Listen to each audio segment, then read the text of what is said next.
an interesting situation there. I mean, when you take a team like not to knock North Texas, but not a team that's always in the college football playoff, that'd be cool to see a team like them make it in there. Absolutely. And as far as your big school championships tomorrow, BYU, Texas Tech, Big 12 title 11, Georgia, Alabama, 3 o'clock for the SEC title, and then you've got the Big 10 title, Indiana, Ohio State at 7, Duke, Virginia for the ACC championship. The Duke-Virginia game could throw a lot of wrenches and could decide if OU will host a home college football playoff game or not. So Sooners likely in. Selections will be on Sunday after everything wraps up. Need them to get out of that 8 or 9 spot. That's kind of that's a tough one to be in. It is that second round. I don't know if they can get out of that. Yeah, I don't know if they will get out of that spot, so to speak. And, of course, on the college basketball side, OU, OSU both rolling as well. And they've got a pair of games tomorrow as Oklahoma State will be taking on Grand Canyon on the road. That'll be a 6:30 tip, and we'll have that on K101. Some pregame coverage at 5:30 for that on K101 here on Z92 tomorrow. It'll be OU on the road against Arizona State. Late tip-off, 9 o'clock. So that's going to be one that you might have to get your energy drink, get your nap earlier in the day for if you want to catch some Sooner basketball. That'll be here tomorrow night on Z92 with that 9 o'clock tip. And, of course, the Rangers, we mentioned this Tuesday, on the road last night to get GAC conference play underway. The men had a bit of a tough go against Arkansas Tech. They'll look to bounce back tomorrow against Harding. And the women, though, boy, those Ranger ladies, they're rolling right now. They're off to a good start. I think they won by 7 last night. Yeah, and they'll have their work cut out for them tomorrow, a chance again against a ranked team in Harding, number 10 in the country in D2. They're going to end up playing the late game because Harding had to push their games back because they're still playing football. Right. So yes. Yeah, deep in the Division II playoffs there. So interesting to work with. Well, the girls are on the floor. They're shooting around. They're getting warmed up, and we'll get underway here in about 10 minutes or so. We'll step aside for another break, come back, and have some Boomer action coming your way. It's Boomer Basketball on Z92 and Boomer TV. Every family has a story filled with chapters of love, laughter, and dreams for the future. But what if one day you're not there to help write the next chapter? Life is unpredictable, but your love for your family shouldn't be. With State Farm Life Insurance, Gwayne Matthews and Woodward can help ensure your story continues, even when you're not there to turn the page. Protect the chapters yet to come. Talk to Gwayne Matthews because your story deserves to be told. At Bank of Western Oklahoma, we know what it takes to keep your farm running smoothly. Our experienced lenders understand agriculture and offer competitive loans for real estate, livestock, equipment, and more. We are locally owned and invested in our communities, making decisions that benefit you quickly. Bank of Western Oklahoma, the bank that works as hard as you do. Member FDIC, an equal housing lender. Enjoy mile after winter mile on tires you can trust for any adventure in any weather. Between September 24th and December 9th, get $80 via reward card or virtual prepaid card after online submission with the purchase of 4 new Michelin passenger or light truck tires. Visit your Michelin dealer, High Plains Tire at 2220 Main in Woodward. See MichelinMan.com/autos/deals-promotions-and-rebates for complete details. Offer expires 12/9/2025.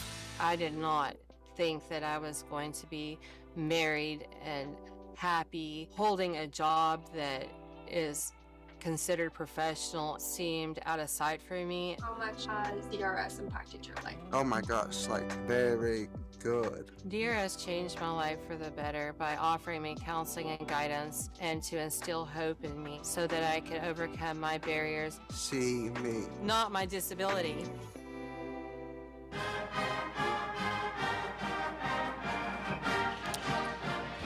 Boomer Basketball, Z92, coming up here in just a few minutes. River Girls take on the Weatherford Lady Eagles. And as we get closer to the thing, tip off, when you break down some of those keys to the game, we talked about, Woodward, some of those turnovers.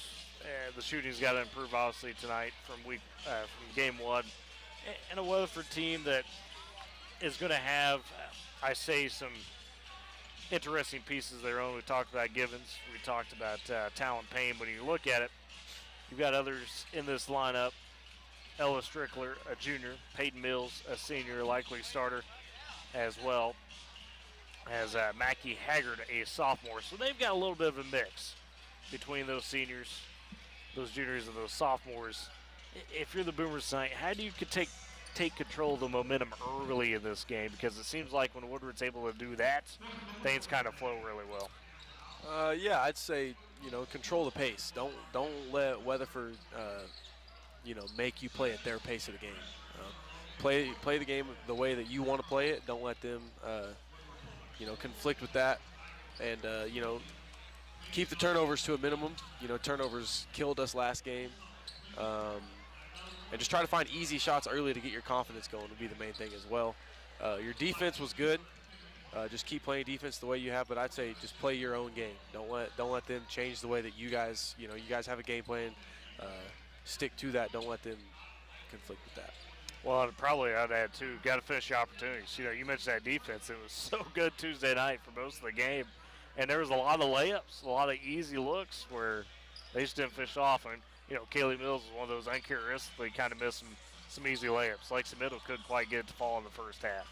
And free throws as well. Hit free throws. And Lexi spoke to that Wednesday. She's like, yeah, I was missing my free throws. So, she's one of those that kind of bugs her when, she knows the opportunities are there and not take advantage of them. So the rest of the team is going to try to follow that lead. Of course, do want to touch on this real quick, too.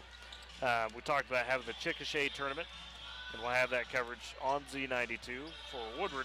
But in the area as well, the Moreland Holiday Classic will be going on. So you may have played in that in your daily a couple times, right? It's my favorite tournament.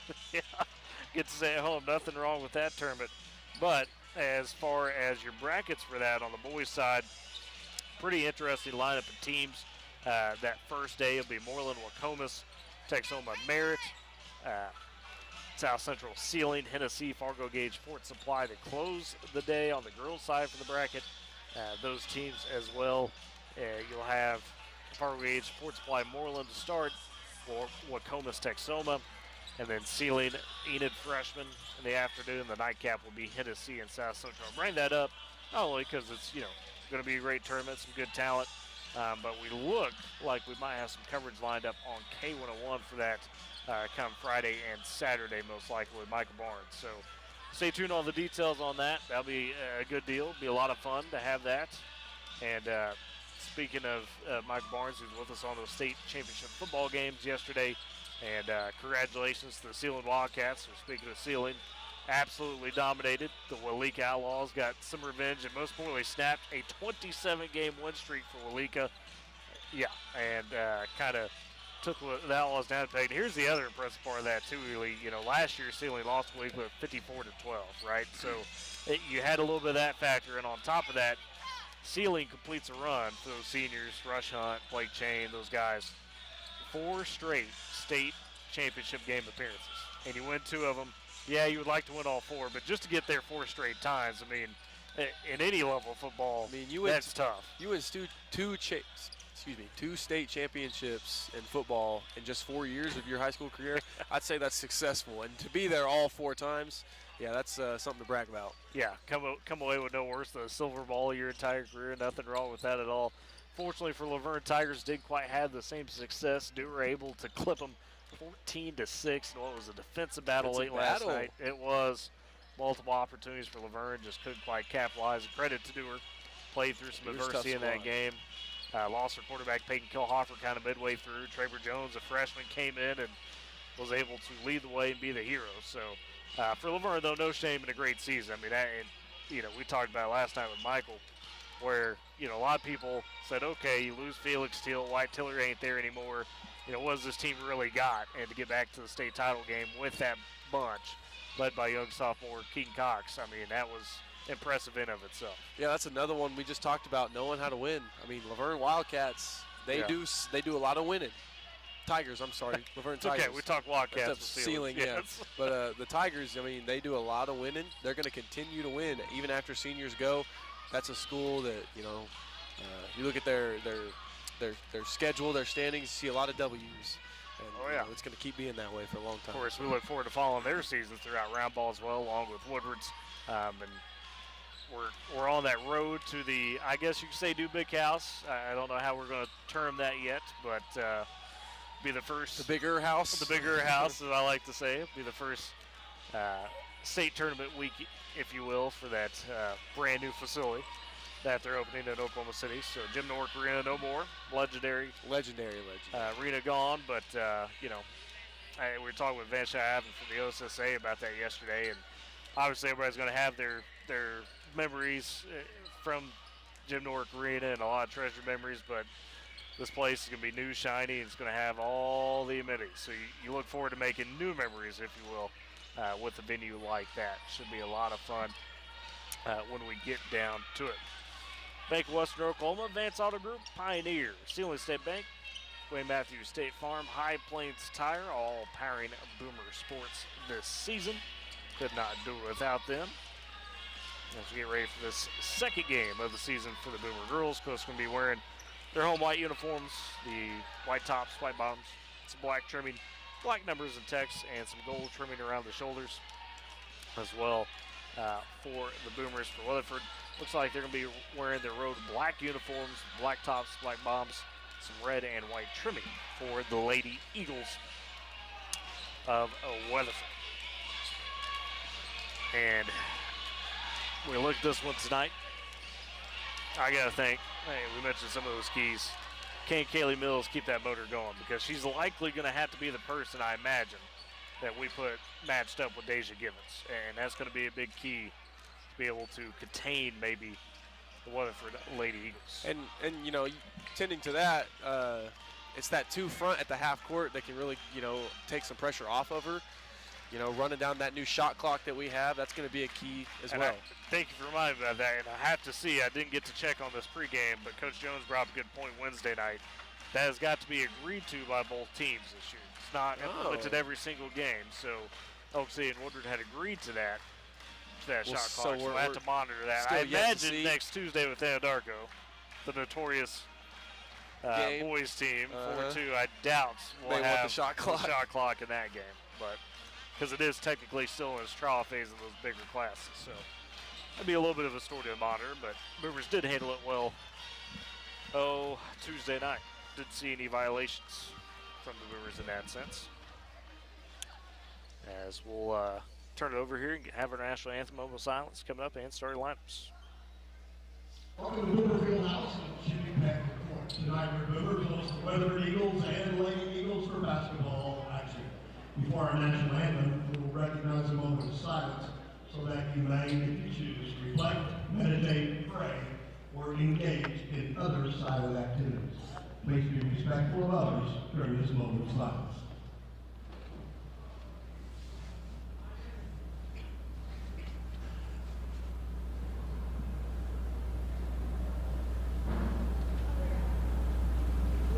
Please remain standing.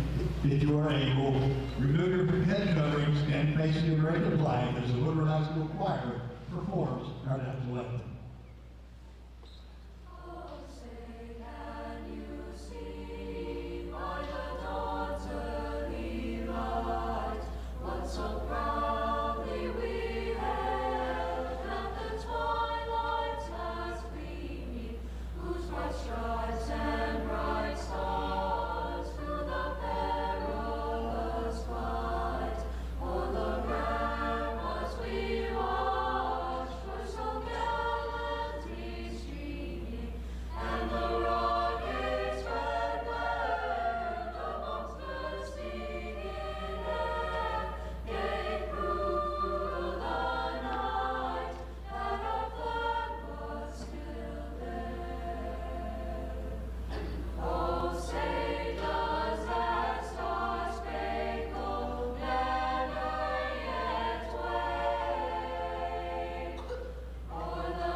lineup's getting ready to come up here. Just a second. Let's welcome our visiting Weatherford Lady Eagles.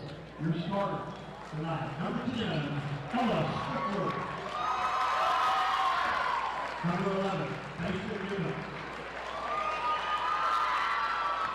Number 12, McKinley Knight. Number 22, Callie Payne. And number 32, Peyton Mills. Lady Eagles are coached by Kaylee Payton.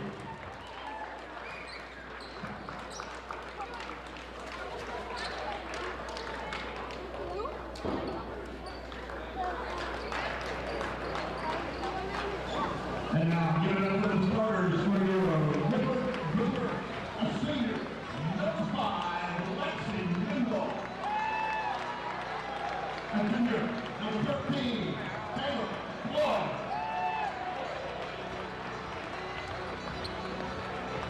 Number 22, a junior, Caitlin Clark. Number 23, a junior, Bailey Nelson.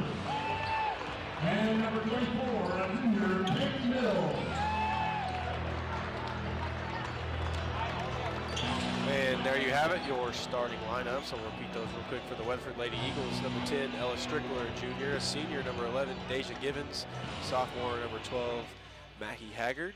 And senior, number 22, Talon Payne. And a freshman, another senior, 32, Peyton Mills.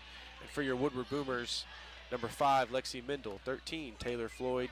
22, 23, and 24 is Caitlin Colt, Bailey Nelson, and Kaylee Mills. As we are getting ready for tip-off here, Jimmy Peck Court, between the Weatherford Eagles and the Woodward Boomers. Boomers are going right to left in front of us. We're opposite the scorer's table, down on the court level. Weatherford going left to right, again wearing those all black jerseys as we thought. Looks like it'll be Givens and Mills tipping it off.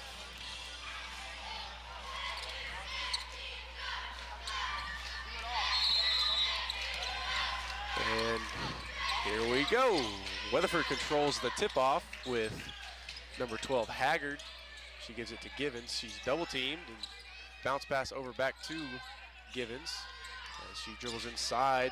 Thought about a floater. She kicks it out to Talon Payne. She'll shoot a left corner 3 air ball. Offensive rebound, 5-4, eventually taken away by Mendel. They'll say she stepped on the line, so we'll stay right here, Weatherford, excuse me.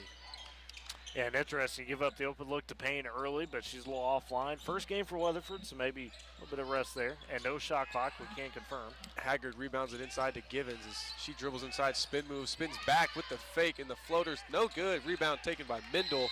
We're going to get a tie ball. So possession arrow tends to the Boomers, and we will see the Boomers' first offensive possession of the night with 7:33 to go. And how about Alexia Mendel getting aggressive on the boards early on the first Couple possession? rebounds as she's going to be picked up by Givens fast. She gives it over to Bailey Nelson. Bailey Nelson dribbles right side, bounce pass to Floyd over by the W. As it is now Kaylee Mills at the top of the key. She gets a screen from Cole. She'll dribble inside, dribbling right, kick it back out left. Looking for somewhere to go, gets it inside to Colt. And she's going to get a foul called on by Ella Strickler. Getting a little too physical down low with Colt. That'll be out of bounds for the Boomers now. It's the exact problem we were talking about earlier in the pregame, Ely, that, a defense has to say, okay, do we guard Culp or do we guard Mills down low? Nelson inbounds to Floyd. She catches a screen from Mills, picks up her dribble left side, cross court to Nelson on the left wing. So try to dribble right, no good by Floyd now. And she's looking for a screen, setting up in play. She gets it over to Mendel. Mendel, she's led too far, and that's going to be a turnover for Taylor Floyd. Still scoreless, 6:55 left first quarter. Givens bringing it up, gives it over to Haggard. She dribbles right side, trapped by Nelson and Mendel, as she eventually kicks it over to Givens at the top. As that Boomer pressure on the defense, getting to a bounce pass back to Haggard. She thought about it, bounces it inside to Ella Strickler. She kicks it over to Payne as she swings it around to Givens for a 3. No good. Rebound and fought for and taken from Mills. We have another jump ball. Yeah, I go possession arrow Weatherford, but Givens, a couple good looks. Just don't go down, missed the 3, had a second chance into the lane. just dribbled out. She's missed quite a few early on. Luckily Still for Weatherford getting those offensive rebounds right now. It's still scoreless, 6:28 to go as she inbounds it to Payne, over to Givens. Givens pressured by Mills. She'll dribble back inside, spins back left, bounce pass inside, and she's going to be fouled. And Ella Strickler will shoot 2 after the foul. I'll give it to Floyd. Credited Charged her. to Floyd. That's her first, and so the ball movement there by Weatherford created that opportunity. As we have our first points, Ella Strickler makes her first of 2. They now lead the Boomers 1-0. 6:18 to go. Weatherford led by Kaylee Hotworth, second year. Second free throw, no good. And Weatherford fighting for it for each other. And they're going to say it's off the Boomers. Oh. A little confusing there. So we'll stay here. Maggie Haggard set to inbound. She gets it inside to Peyton Mills, and she bumps it off the glass for 2. Mills flies in, takes advantage of the easy look. So now 3-0. The Eagles lead the Boomers. Mendel coming across. Bounce pass on the right wing to Floyd. Floyd looking for somewhere to go. Dribbles right side baseline over to Mendel in the right corner. She'll try a 3. No good. And rebound taken by Strickler. She gives it to Givens. Givens pushing the floor. She's picked up by Mills. Good defense from Mills, and she dribbles inside, kicks it over to Haggard, back over to Mills for a right wing 3, just a bit too strong. Offensive rebound, Strickler off the glass for another 2. Early timeout from Woodward as the Weatherford Eagles lead the Boomers 5-0 with 5:40 to go here in quarter number 1. Great Plains Bank, Heritage, Trust, Respect, those are the things that make Great Plains Bank with deep roots across Oklahoma and Texas. They're in touch with communities in which their customers live and work. M&D Enterprises and the Lawnmower Shop, your best lawn, porch, or patio. M&D Enterprises and the Lawnmower Shop are your people. They care everything you need to make your greenscape that little piece of heaven you've always dreamed of. Locations in Woodward, Ken, and Weatherford. Great Plains Bank, M&D's powering Boomer sports this season. And so really it's been the 2 posts for Weatherford that so far have controlled the early stage of the game with Mills and Strickler. Mills with 2 points, Strickler with 3. Yeah, that and the biggest thing is rebounding right now. Weatherford controlling that offensive glass right now. As timeout has commenced, and we're back in play with Mendel. Now Bailey Nelson down into Mills. Mills dribbles right side, kicks it back out to Floyd. Floyd right by the Boomer wagon. She dribbles left side, gets inside, ball's tipped away. She does recover. We're going to have another jump ball. Good defense there from Maggie Haggard. And ball will stay down with the Boomers. Next jump ball will be credited to the Weatherford Eagles. So side out of bounds, Mendel set to inbound. As she gets it up to Mills. As she quickly passes it to Colt. Now Floyd. Now back to Mendel in the right corner. She dribbles inside for a floater in the paint. That one goes down. Lexi Mendel gets the Boomers on the board for a floater. Nice job by Lexi to find her spot and just pull up in there and confidently take it. Givens immediately trapped by Floyd and Mendel, and it's going to be another jump ball. But we'll stay here as we have our first substitution of the game. Addie Blackwell checking in for the Weatherford Eagles. Maggie Haggard's going to take a seat. Yeah, but you got to love the pressure from the Boomers on Givens right now, not giving her much space to work with. They're not going with the press, but they're going with that half-court trap. Kaylee Mills following Givens everywhere she goes. As we figured it would be. She does pass to Strickler. Strickler over to Blackwell. She's looking for somewhere to go. Dribbles right side, gives it back to Givens. As Givens dribbles left, trying to get it inside of that post up. As she kicks it to Blackwell. Blackwell had to save it out of bounds. Mendel collects it. She's dribbling up, pushing the pace. As she eventually does slow down. Set up the offense over to Nelson on the right wing. Inside to Mills. Mills working as she bumps and tried a bump shot. Didn't get it to go. Rebound by Mills. Now to Givens as she's coming ready to set the offense up. 4:24 to go here. Weatherford leads the Boomers 5-2.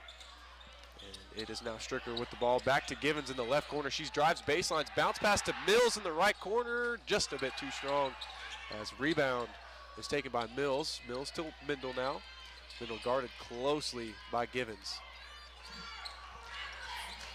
Clock under 4 minutes. Now Floyd. She's on the right side. Oh, cross court to Nelson. Nelson dribbles left side, spins back right, screens from Colt, handoff to Mendel. Mendel tries a left wing 3, rims out. No good for Mendel on the 3-pointer. As rebound taken by Payne. Now back to Givens. Not a bad look at all for Lexi Mendel. Just got to get that one to go down. As Givens is going to take it all the way inside the paint, kick it out to Blackwell for a right corner three, just a bit strong once again. And Mendel on the defensive glass again.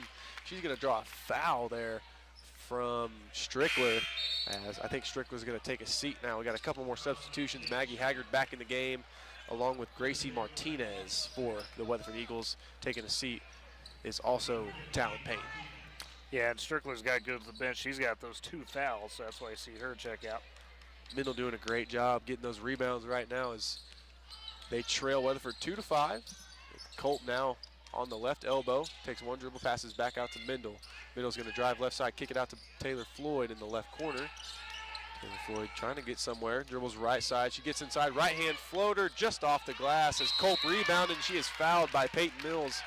Good rebound there from Colt, but she's going to shoot a pair now. You got to like that possession for the Boomers. Good job by Lexa Mendel. Drive, kick in the corner. Floyd didn't like the look. She attacked, and although didn't get the basket to go, created a good opportunity, and Colt trying to take advantage now.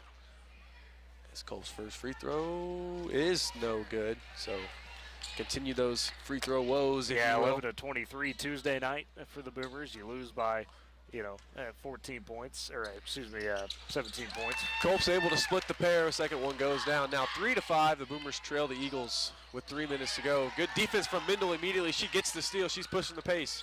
And she does dribble it back out. Dribbles left side at the top of the key. As she kicks it over to Bailey Nelson. Bailey Nelson looking to get it inside to Colt, but won't, as she kicks it back to Mendel at the top. As they are setting up the offense. Looking for somewhere to go, still nowhere to go. She finally gets it to Taylor Floyd in the right corner. Floyd catches a screen from Colt. She's going to fake it and go baseline. No good on the floater. Good rebound from Kaylee Mills. She's going to draw a foul on Deja Givens, and that's going to keep Woodward the ball here under the basket. And there's Kaylee Mills just flying in for that rebound. Got Givens for the first foul. We see Caitlin Colt check out. Cadence Boring checking in. Cadence Boring had 4 points Tuesday night. Bailey Nelson set to inbound as the ref getting a couple things clear. It's been a little chippy down low with those bigs early on. Nelson looking for somewhere to go. She gets it to Floyd, top of the key, immediately over to Mendel for a left wing three. That one just a bit too strong. Rebound fought for, taken by Floyd, and ball is loose once again as Mills finally corrals it. She tries to pass it to Bailey Nelson, but it's tipped and stolen by Givens, and we're going the other way. Deja Givens crossing the timeline. She kicks it over to number 12, Mackie Haggard. Back over to Blackwell, back to Mills in the right corner. She thought about a three. She'll finally just pass it over to number 22, Payne. She'll try a top of the key three. That one rattles in as Taylor Payne gets her first bucket, and it's a three ball. They now lead 8-3 over the Boomers. First three of the ball game for either team. Here in the first quarter, Mendel brings it back up the court, kicks it to Nelson on the left wing, trying to get inside to Floyd, no good. As Kaylee Mills catches it at the top of the key.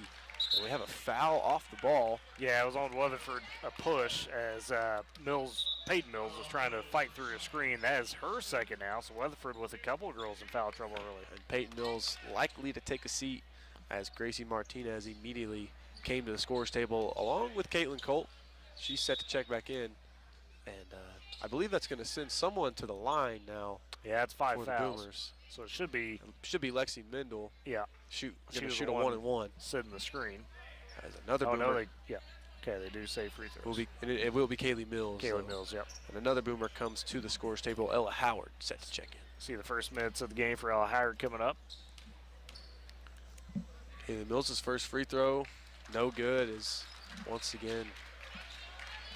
She was decent Tuesday night, 7-10 from the free throw line.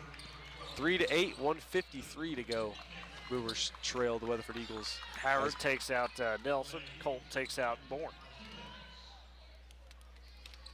As Mills, her second free throw is good. Once again, another split pair. 4-8 now. Boomers trail the Eagles as they are pressing full court now with 3 guys. As Givens is trapped by Floyd and Boring. As they finally get it ahead to number 12, Maggie Haggard.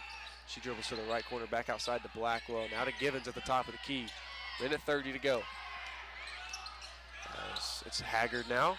Kicks it over to number 22, Payne in the left corner. No good for a three. Blackwell, the offensive rebound, number 15, Martinez now.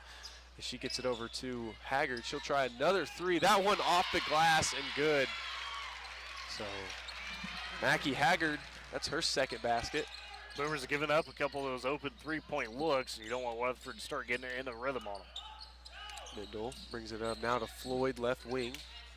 As running the motion, Mills at the top of the key now. Back over to Mendel. She'll dribble left side. Thought about a one dribble pull up. Now kicks it over to Howard. She'll try a three. That one's no good. Offensive rebound, Floyd, as she just puts it back up, but it's way off. And rebound taken by Blackwell. Her pass is tipped by Mendel. Now back to the Boomers as Kaylee Mills corrals it. Now hands it back to Mendel as she kicks it inside. And the ball is, led Culp just a bit too much. That's a turnover for the Boomers side. Yeah, and worked it over to Howard. She saw Culp down there with good position, but like I said, the pass just a bit offline, unfortunately.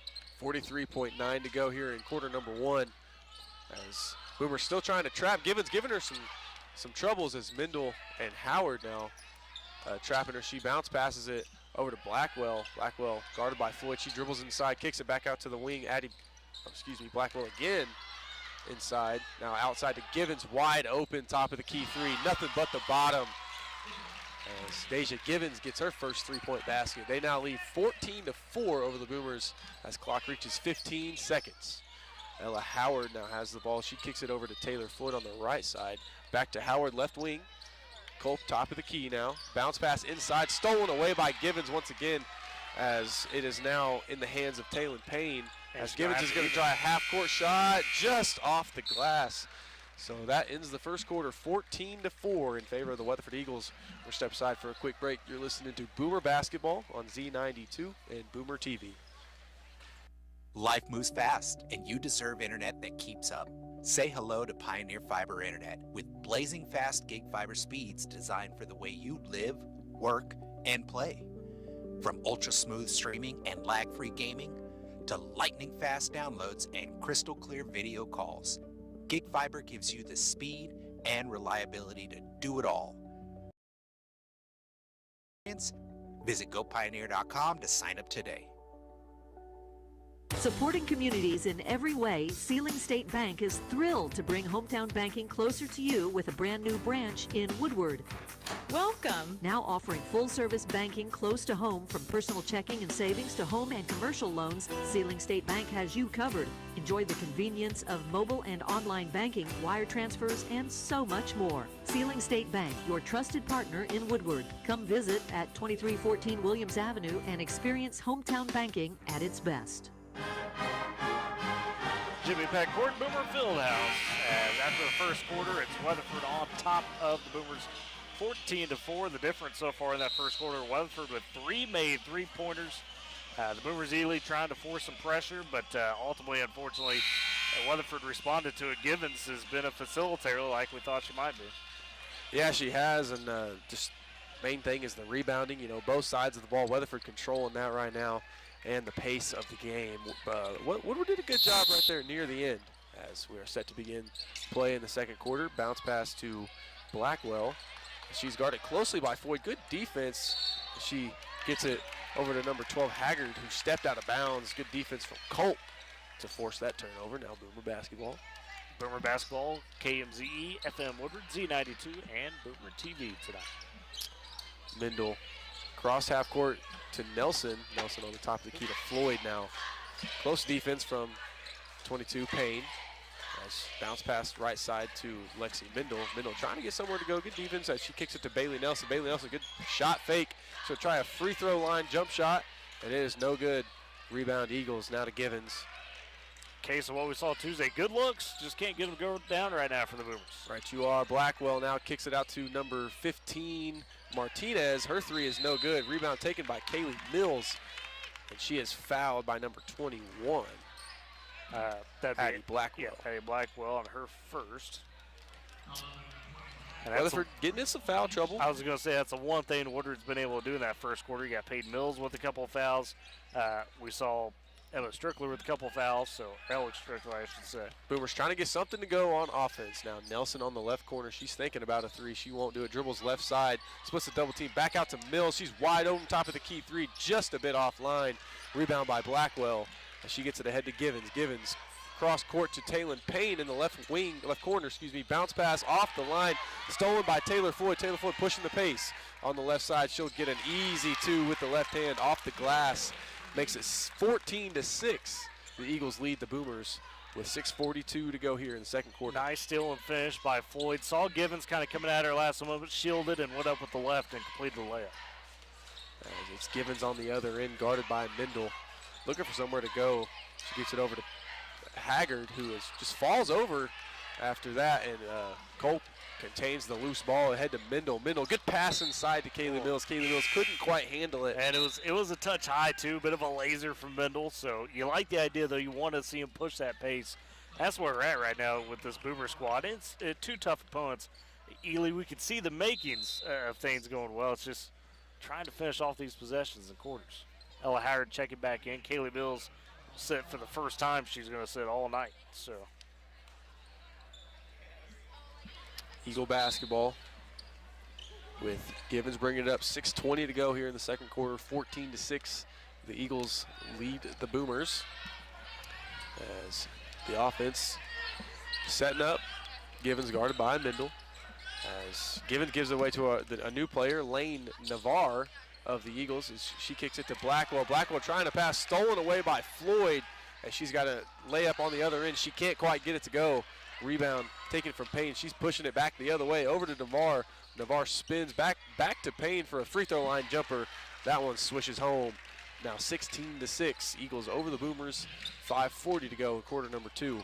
Talon Payne now with 5 points for Weatherford. Smooth jumper. As Ella Howard the other way, left wing, kicks it over to Taylor Floyd. She cross-courts it over to Nelson. Nelson will try her wing baseline jumper. That one will fall just a bit short. Rebound taken from Givens. Quickly ahead back to Payne in the left corner. She's going to be called for a travel. Took a two steps as that one will go back the other way for the Boomers. Yeah, a bit hot on the pass there from Givens as we got Blackwell checking out for Weatherford, and we'll see the Collins first minutes. Daniel. Yeah, for Collins Daniel. So going a little deep into the bench is Coach Hallward. Back the other way is Mendel crossing the W. She gets it to Bailey Nelson, left wing. Guarded closely by Navarre. She gets it inside to a wide open Taylor Floyd. Taylor Floyd can't get the bump shot to go with the right hand. Rebound to Givens. Ahead to Haggard as she's driving it inside. Stops at the top of the key, kicks it back out to Givens. As she's going to let the offense develop. As she's working against Mendel. She's going to drive inside, spins back to the left side. Pump fake, got Mendel. Can't quite get the step through layup to go. And rebound taken from Howard. Up to Mendel now. Mendel pushing the pace, takes a screen from Colt. Now she's just going to dribble back out.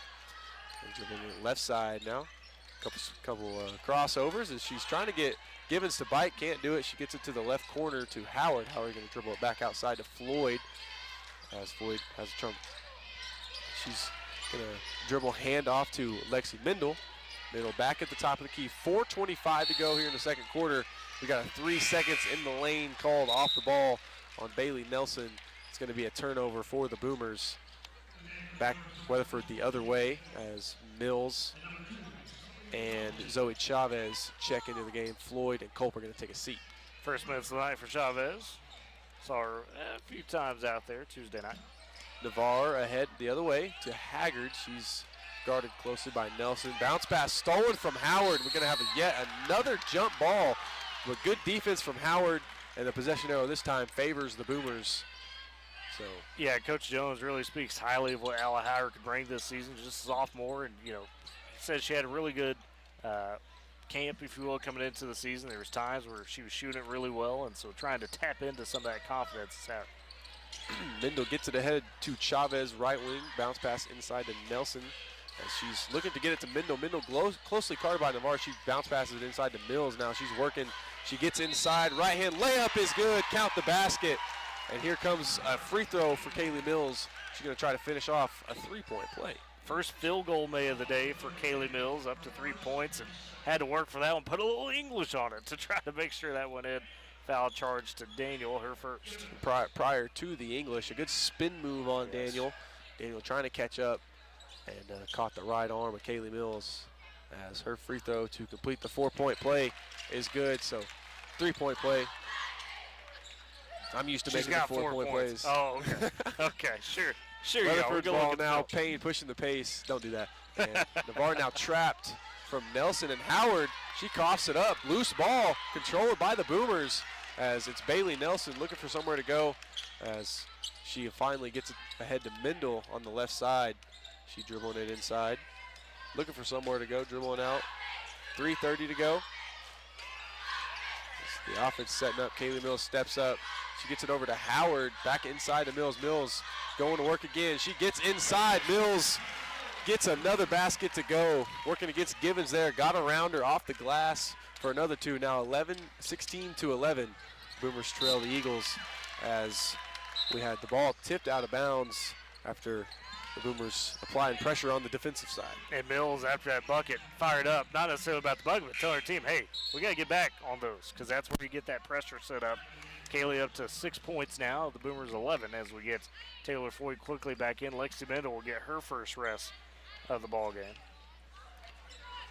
Haggard inbounds it to Givens in the backcourt. Givens closely guarded from Mills once again. As she gets a screen from Blackwell, she drives it in right side, and the ball is blocked from Bailey Nelson. Good help side defense as Mills was caught in the screen. As Nelson said, get that out of here. Great read by Nelson all the way on. Inbound to Blackwell. She's working against Ella Howard. Spin moves back to the left side. Ball bounces in. Good bucket there from Blackwell. Good defense, just better offense. Yeah, that's a tough basket. First one of the day for Blackwell. Nelson the other way, controlling the pace now with Mendel on the bench. As Floyd on the left side, guarded by Payne. Bounce pass to Bailey Nelson on the right wing. Top of the key, Chavez. Back to Floyd in the left corner. Couple shot fakes, trying to get it inside to Mills. Good defense from Givens inside. As Mills looking for somewhere to go, picks it up, gives it over to Nelson again. As she's at the top of the key. Still trying to find somewhere to go. She finds it. Howard on the right wing. Catches a screen from Mills. Goes the other way. Back over to Floyd. Floyd drives it into the right side and I believe had it tipped away. Bounced off her knee.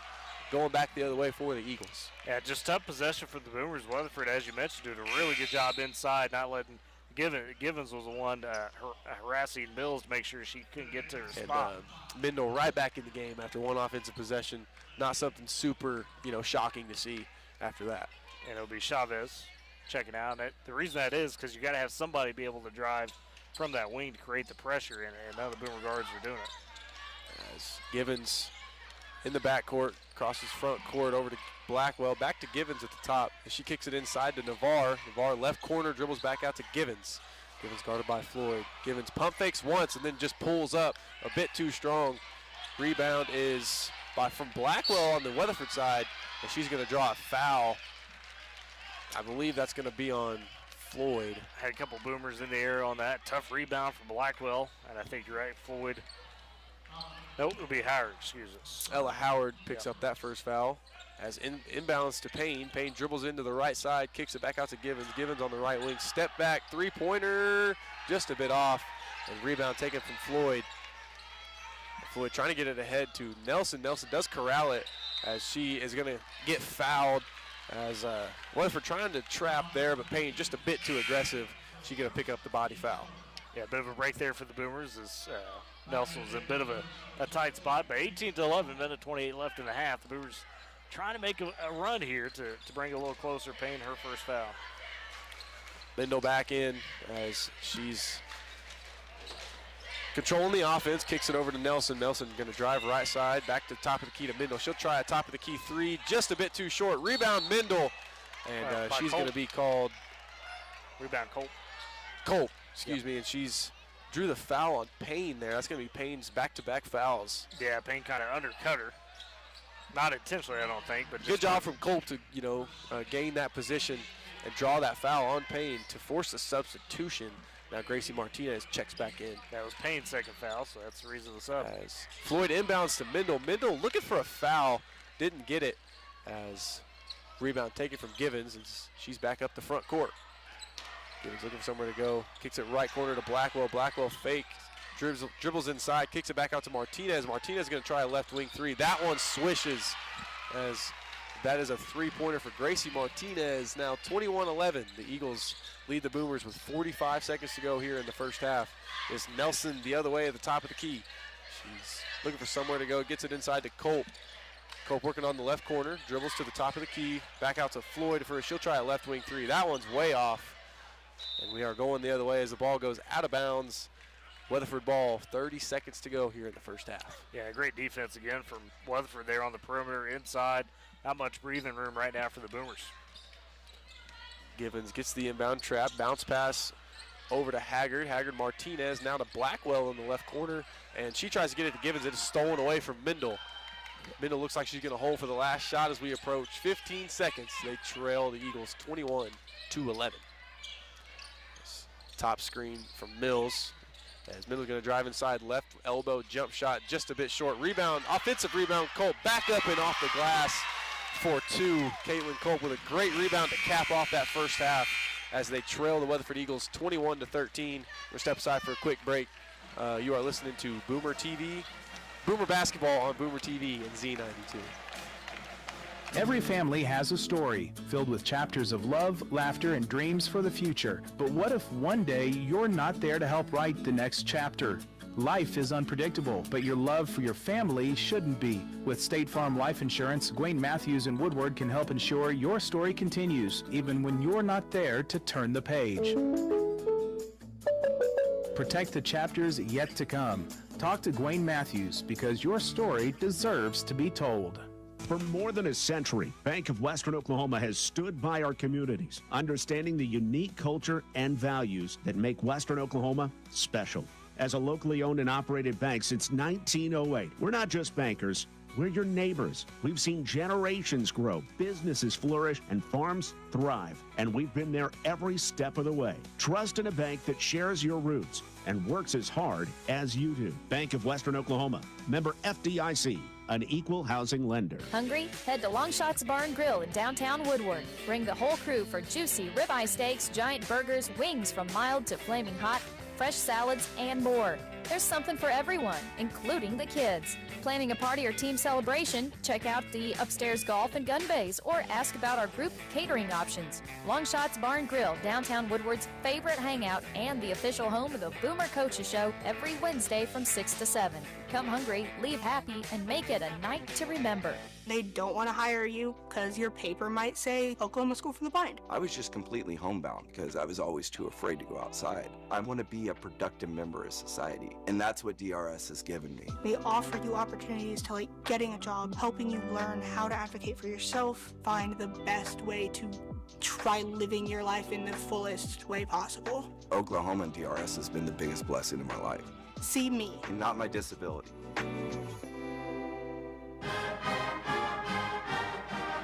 Boomer Fieldhouse, Jimmy Peck Court at the half. It is the Weatherford Lady Eagles on top of Woodward, 21-13 at the break. And let's look at your halftime point totals for both squads. For Weatherford, some spread out scoring. They've got 5 by Talon Payne, the lead scorer, 3-apiece for Ella Strickler, Deja Givens, McKinley Haggard, Gracie Martinez, all with 3. And they've got 2 apiece for Aston Blackwell and Peyton Mills. As far as three-pointers made in that first half for Weatherford, that was kind of the difference for the Lady Eagles. As you look at their threes made, 4 on the half, and each one of those by a different player. And then you look at the Boomer side of things with their 13 points. It's Kaylee Mills with 6 of that, 3 for Caitlin Culp, and you've got a couple for Lexi Mendel and Taylor Floyd. They both got 2 apiece. Quarter scoring, the Boomers trailed after one 14-4. They did win the second quarter 9-7, but Ely, similar to what we saw Tuesday night against Oak City, open looks, easy baskets. That's all at a premium in this game so far. Yeah, and it seems every basket that we get that does go down is hard to come by. It was a tough shot. It's a contested one that went down. We've seen a couple baskets come in transition off some steals. We've seen the trapping at the half court have some success. But yeah, I think the big thing is just being able to hit those quality shots that you take right now. Here's the big thing for the Boomer defense after, forcing some turnovers, forcing some tough looks outside of those few threes that you gave up. Only 2 personal fouls in that half for Woodward. Weatherford on the other side, that's where it'll get a little interesting for the Boomers. They're being aggressive as Weatherford with Woodward, and you expect them to be, but that leads to some, I say foul trouble, some stuff that not foul trouble right now per se, but if you don't watch in that third quarter, could be, as you got Ella Strickler with a couple of fouls, as well as Talon Payne and Peyton Mills all with 2 fouls apiece. And then Givens has a foul, Blackwell with a foul, and Collins Daniel all with a foul. So 21-13, you look at it, you can say, well, Woodward's not playing that well in terms of the offensive end, and I think it's more so you got to give credit to Weatherford. Clearly well prepared for what Woodward wants to do in the half court, and knowing that, hey, we got to cut off those lanes for any drivers from the wing like Alexi Mendel or Taylor Floyd. But the thing with that, Ely, was seeing some ball movement from the Boomers, and has freed up some of those looks. Taylor Floyd in that second quarter, as we saw, found multiple good looks attacking, just couldn't quite complete it, and the one thing we haven't seen the Boomers do yet so far this week is being able to really stretch that defense out with the perimeter, right? Haven't seen those three-pointers fall yet. We saw Alexi Mendel take a couple, saw Bailey Nelson try to tee one up, so the efforts are there. The processes seem right. The results just haven't quite fallen through yet. Yeah, and we've seen two possessions in a row. Kaylee Mills got, 2 buckets off the block. One was an and one, and that came after 20 seconds of offense, moving the ball around, moving that help side defense out of the paint to where Kaylee Mills can spin off her defender, not have to worry about anybody else being there, just up off the glass. So, you mentioned once we get that ball moving around and, have some successful inside passes or outside passes on the perimeter, things open up. You just got to take advantage of them. Well, and Ely, this is a pace and space game, right? The better pace you could have doing things with, deliberate authority, the better spacing you could have frees up a lot and that's at any level of basketball. Yeah, it absolutely is. And on the defensive side of things, we've, done a good job for the most part, giving them some trouble getting set up into their offense. It's just when after that, when Weatherford gets that offense set up, we've struggled to, leaving girls open. And Weatherford's, hit some big threes, and that's really the difference in this game right now. Well, and to that point, I think you can credit a lot of that to Deja Givens. The Boomers have done their best to really, hound her and force her into tight spaces. And although her scoring impact isn't necessarily huge, she's only got a three-pointer made, her playmaking has been there. She's done a really good job to facilitate that half court. And, these three-pointers we're talking about, those 4 threes, a lot of those created off Givens, seeing the open girl and giving them that chance to take that open shot. And they had a few more that didn't fall that were really open as well. Yeah, and Givens, she brings in so much gravity on the offensive side. She may not even be getting the assist. It's just being hard to rotate over after giving her so much attention. So Boomers got to do a better job rotating here in the second half and ultimately hit those shots as they have already came back on the floor, about to start shooting. Yep, first out of the locker room bar of the Boomers as they trail 21-13 at the break. We'll go ahead and step aside for a break of our own. Come back and have the second half to you. It's Boomer Basketball, Z92 Boomer TV. Life moves fast, and you deserve internet that keeps up. Say hello to Pioneer Fiber Internet with blazing fast gig fiber speeds designed for the way you live, work, and play. From ultra-smooth streaming and lag-free gaming to lightning-fast downloads and crystal-clear video calls, Gig Fiber gives you the speed and reliability to do it all. Ready to upgrade your internet experience? Visit gopioneer.com to sign up today. Supporting communities in every way, Sealing State Bank is thrilled to bring hometown banking closer to you with a brand new branch in Woodward. Welcome. Now offering full-service banking close to home, from personal checking and savings to home and commercial loans, Sealing State Bank has you covered. Enjoy the convenience of mobile and online banking, wire transfers, and so much more. Sealing State Bank, your trusted partner in Woodward. Come visit at 2314 Williams Avenue and experience hometown banking at its best. Woodward Steel, your tri-state leader in steel, wants to remind you that in addition to taking care of all your steel needs, Woodward Steel carries other important materials such as stainless, aluminum, 4-inch to 12-inch PVC pipes and fittings, and so much more. If you're in the shop or out in the field and in need of fabrication materials, don't hesitate to pick up the phone and call 580-324-8005 to talk with the staff, or visit the shop Monday through Friday, 8 a.m. to 5 p.m. at 210 48th Street in Woodward. Woodward Steel, your trusted tri-state leader in steel. Oklahoma, safety starts with you. If you see something, say something with the free and anonymous Protect OK app. Whether it's a threat to one of our schools, a public safety concern, or a disturbing post on social media, Your tip can help prevent crime and keep our schools and communities safe. Download Protect OK today, because protecting Oklahoma is everyone's responsibility. Available free on the Apple App Store and Google Play. Funded by the Oklahoma Office of Homeland Security. Boomer Fieldhouse, Jimmy Peckcourt, Tyler Riggs, Ely Noble with you as we get set for the second half between Weatherford and Woodward, and this girls matchup. Weatherford on top, 21-13. Smith & Co. Auction and Realty, they're Oklahoma's real estate and land auction experts. Smith & Co., your number one choice for all your land auctions and real estate needs. Call them 580-254-3975 or email Ira at smithcorealestate.com. Northwest Glass, from residential and commercial glass to auto glass, doors and mirrors. Northwest Glass has you covered. They do it all with expert care, quality service. Stop by 611 Texas Avenue or call them 580-256-4324. Northwest Glass, Smith & Co., powering Boomer Sports this season. Here in the band in the background, AC Crockett and crew with that Woodward band doing a phenomenal job. And remember, they are still trying to raise those funds to make sure they could go to Washington, D.C. next summer, be part of the 250th parade. So, for America, July 4th. So, be a great thing, but they do need some help with those funds. So, if you want to be able to reach out, help them out, contact Daisy, contact the school, Daisy Crockett, that'd be, or TJ Pardon, the assistant band director, and they get you hooked up. So, great group of kids, be a great experience for them. And if you're looking, if you're one of those that takes the donations, just call Tyler Riggs and say, hey, I don't know if we do that. Fork it over, buddy. Oh, goodness. The second half set to begin here. Woodward, Oklahoma, Jimmy Peckcourt, as the Boomers trail the Eagles still 21-13.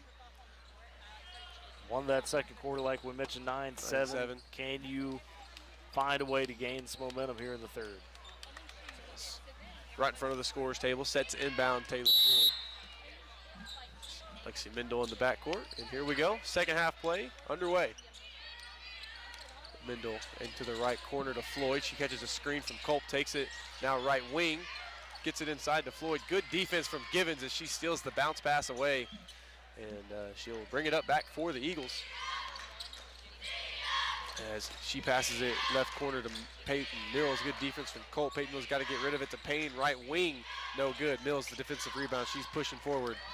Mills into the front court, guarded by Givens. She's going to take it inside. Off the glass, she's fouled. Didn't quite get it to go, but Mills will shoot a pair.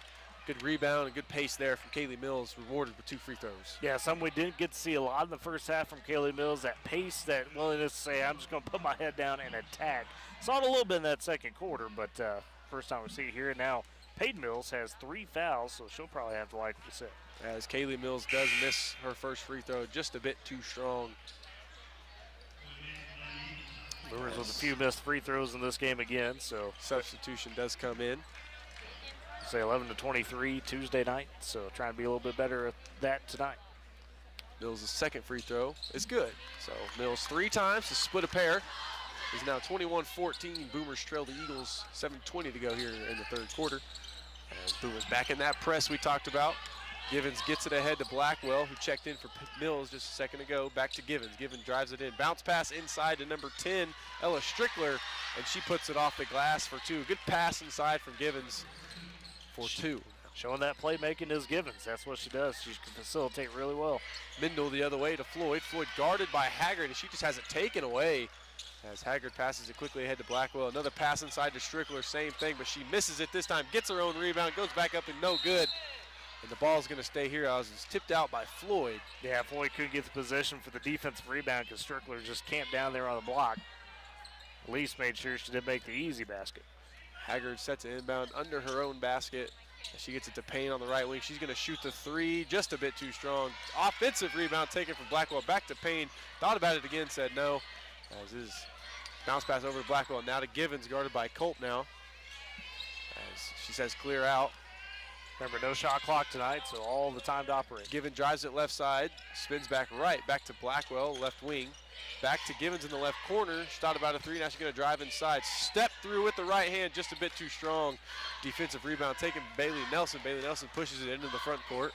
No numbers right now for the Boomers as Wait on everyone to get back. Tries to get it inside to Colt as the pass floated a bit too long and stolen away by Haggard. Now to Blackwell, now to Givens on the right side. Back to Haggard at the top of the key. That's a double dribble. She thought about a pass and second-guessed herself. That's a turnover for the Eagles. 6:03 to go here in the third quarter. Boomers trail the Eagles 23-14. All right, now the Boomers just got to stabilize a little bit on that offensive end. I mean, credit to Weatherford. They get to their spots, guard the Boomers, and don't really give them many lanes to work with. So Boomers got to be a little bit quicker on that decision-making. That's kind of the difference. There's spots where they're open, but you got to get it there. Because the Weatherford's so aggressive on defense as they come back the other way on offense, do the Boomers. It's Floyd on the right wing, inside to Colt. Colt with a bump shot, didn't get to go. Offensive rebound taken by Mills, and she's fouled again inside. Mills heading back to the free throw. And that is the exact possession you want. Mills swung it over to the corner quick. Floyd bounced it down to Culp. Culp had a great look, couldn't complete it, but at least freed up free throws for Mills on the second chance. And now a third foul on Talon Payne. That's big for Weatherford. We'll see if she'll stay out there. Looks like they're going to leave her out there as Mills hits her first one this time. Now 15-23. And Kaylee with 8 of the 15 for the Boomers. Kaylee been all over the place on the boards. That's her second one, bounces around and rolls in. She makes both now as it's 23-16. Boomers draw just a bit closer to the Eagles. As they're now back in that press, it's Strickler gets it over to Mills near the half court. She gets it across, guarded by Mendel closely, double team, bounce pass to Haggard, back inside to Strickler on the right block, and she bounces a good defense, good defense from the Boomers as it's Blackwell driving inside, outside to Payne in the left corner for a three. Big shot there from Talon Payne. And that was hand in the face. Boomers got to it, contest her, didn't matter. Good shot there as it's now 26-16. The Eagles lead the Boomers. And Nelson the other way in the right wing. Her pass is stolen from Haggard. Back the other way come the Eagles. Overhead to Payne. Lobbed it into Deja Givens as she tries a left block shot. She's hit a little hard by Caitlin Culp. Givens going to the line. Yeah, Caitlin, a little sportsmanship there saying, hey, sorry about that. Didn't mean to bump you so hard. Givens took a bit of a rough fall. They say they're good. Boomers seen this a couple times, kind of those lob passes being deflected, stolen from the Eagles. Yeah, and again, that's a timing thing because the pass itself isn't necessarily a problem. It's just by the time you swing it over there, Weatherford's on the read on it. Givens missed her first free throw, a bit too strong. She hadn't had the best shooting day, and again, at Duncan the last couple of years, she's been a spark for them, usually averaging around 15 points a game, sometimes around 12 to 16. So she hadn't been there tonight in terms of the shooting, but it's the playmaking that's made the big difference. As Bailey Nelson will check out for the Boomers. So you got Howard, Floyd, Culp, Mills, and Mendel the 5. And Martinez checks in for Payne, so that makes it Martinez, Strickler, Haggard, Givens, and Blackwell for the Eagles on the other end. Now Howard. Givens made the second free throw. She kicks it to Floyd left wing, cross court to Mendel, as she loses her dribble. Bounce pass to Mills, thought about driving in, kicks it out to Mendel. Mendel drives left side for a floater, no good, just a bit short on the left side. Rebound Haggard. Now Blackwell the other way. Not a bad stop and pop for Mendel at all, just again, can't quite get the lid off the rim. Haggard gonna try a top of the key three, missed it right. Rebound taken from Howard. She gets it to Mendel. Mendel gonna push it ahead. Givens able to get back and stop her. Mendel inside to Mills. Mills left corner to Taylor Floyd for a three, just a bit short. Mendel trying to get her own rebound, can't quite get there. As we are going the other way. Yeah, Floyd couldn't. She tried to fight over to get the rebound, but couldn't. Knocked it out of bounds. 27-16, the Eagles lead the Boomers. 4:13 to go here in the third quarter as Payne checks back in for Martinez now. As Boomers still in the press. Blackwell crosses half court, trapped by Howard as she gets it over their heads to Blackwell. Blackwell driving right side, Strickler drives right side. Tried to get the right-hand layup, no good. Rebound taken from Mendel. Great defense by Caitlin Culp on that. Mendel pushing the pace as she had it poked away from Haggard. Now Payne to the ball, can't quite corral it as it is picked back up by Haggard. Bounce pass to Givens. Givens pump fakes. Howard goes by, and Givens for the easy two now for the Eagles. 6 points for Givens now as Eagles widen their lead a little bit, 29-16, 3:35 third quarter. Mendel, her pass is deflected once again, but Mills is able to corral it. She goes inside off the glass. Good move there from Kaylee Mills to stop the Weatherford run. First player in double figures tonight, and it's Mills with 11. As back the other way is Payne. Bounce pass to Givens on the left side. Guarded by Howard. Doesn't move, can't quite get it. She spins it back inside, dribbles back right side, up and over Mendel. She's fouled, couldn't quite get the bucket to fall. Got the continuation, if you will, on the foul, and almost made it a three-point play. As the foul is going to go against Lexi Mendel. Mendel tried to get a poke in there on the ball. Just her first for Lexi, second of the quarter for the Boomers. 29-18, 3 minutes to go. Boomers trail the Eagles. Givens, her first free throw is good. Now 30-18. Givens starting to heat up a little bit. She's got 7. A couple substitutions for the Boomers. And Cadence Boring and Bailey Nelson check in as Taylor Floyd, Kayla Culp going to take a seat.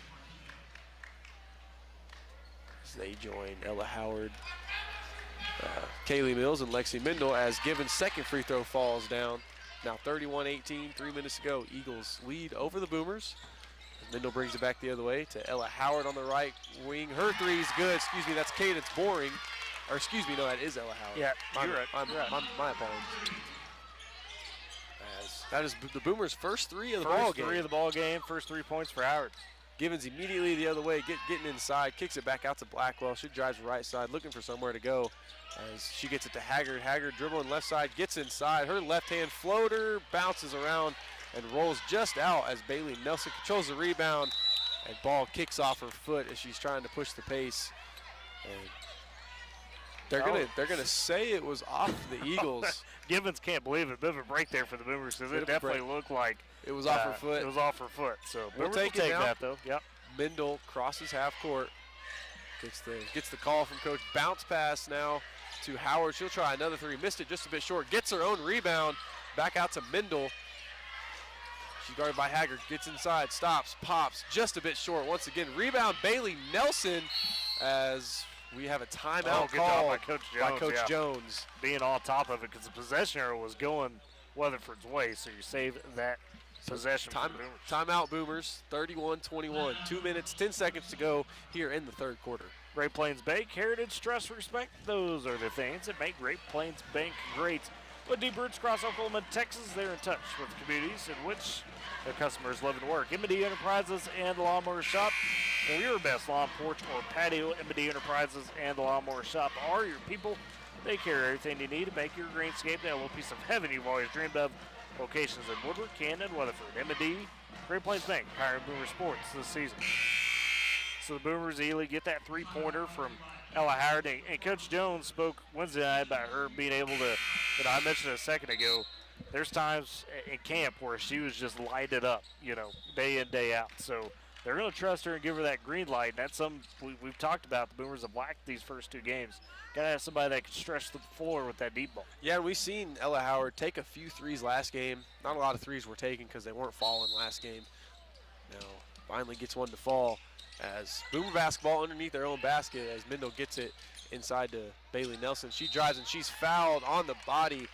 And that foul is going to go against Addie Blackwell. Bailey Nelson looking to get her first points of the game. She'll shoot 2. Yeah, and a great drive there from Nelson. We've seen her have some of those opportunities tonight where, you think, oh, she could attack, and she's passing it along. Good to see her decide, hey, I'm going to turn and take it to the basket. As Nelson's first free throw is up.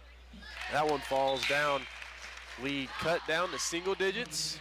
31-22, the Eagles still lead over the Boomers. The Boomers, for as much of a struggle as it's been tonight, you're just one good run away from being right back in this one. Yes, you are.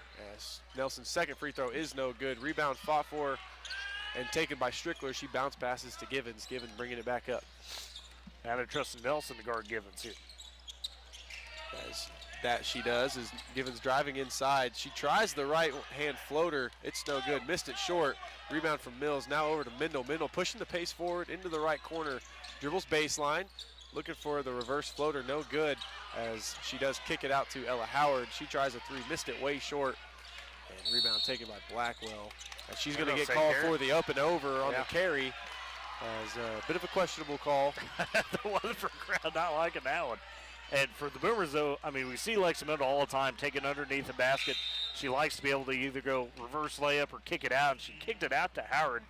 on that wing, and another good look for Howard. Just got to get those feet set, you know. I mean, that's the shots you want. And that's good from Mendel, you know, to create that, you know, spacing, if you will.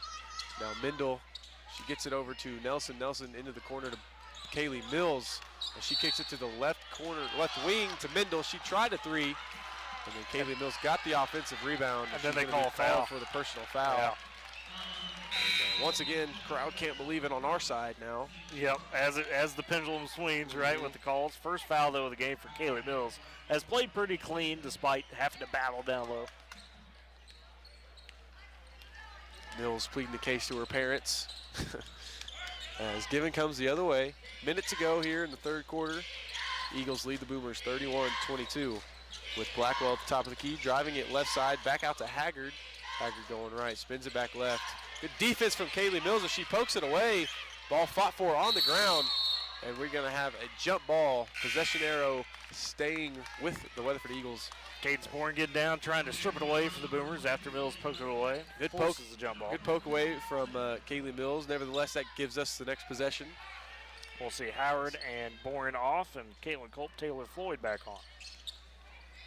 Got their breather. Now Blackwell gets it over to Haggard in the right corner. Guarded closely by Mills. Bounce pass over to Payne. Back to Blackwell, left wing. Thought about a three as she stands there with it. Culp all over. Mirroring her right now. Blackwell still looking for somewhere to go. Gets it over to Haggard on the right wing. They missed the cut by Strickler. She's dribbling inside left. Kicks it back out to Strickler. Strickler, her pass is deflected. Intended for Payne. Deflected away by Floyd and stolen. As Floyd gets it down to Culp. Good pass. Culp can't get it to go, but she was fouled from behind. Good defense leading to offense there for the Boomers. Well, and I think Floyd's pass was kind of tipped, and Culp had the wherewithal to see it was coming to her, turned, grabbed it, and immediately went for that layup opportunity and drew the foul. Good job by Culp to save that fast break.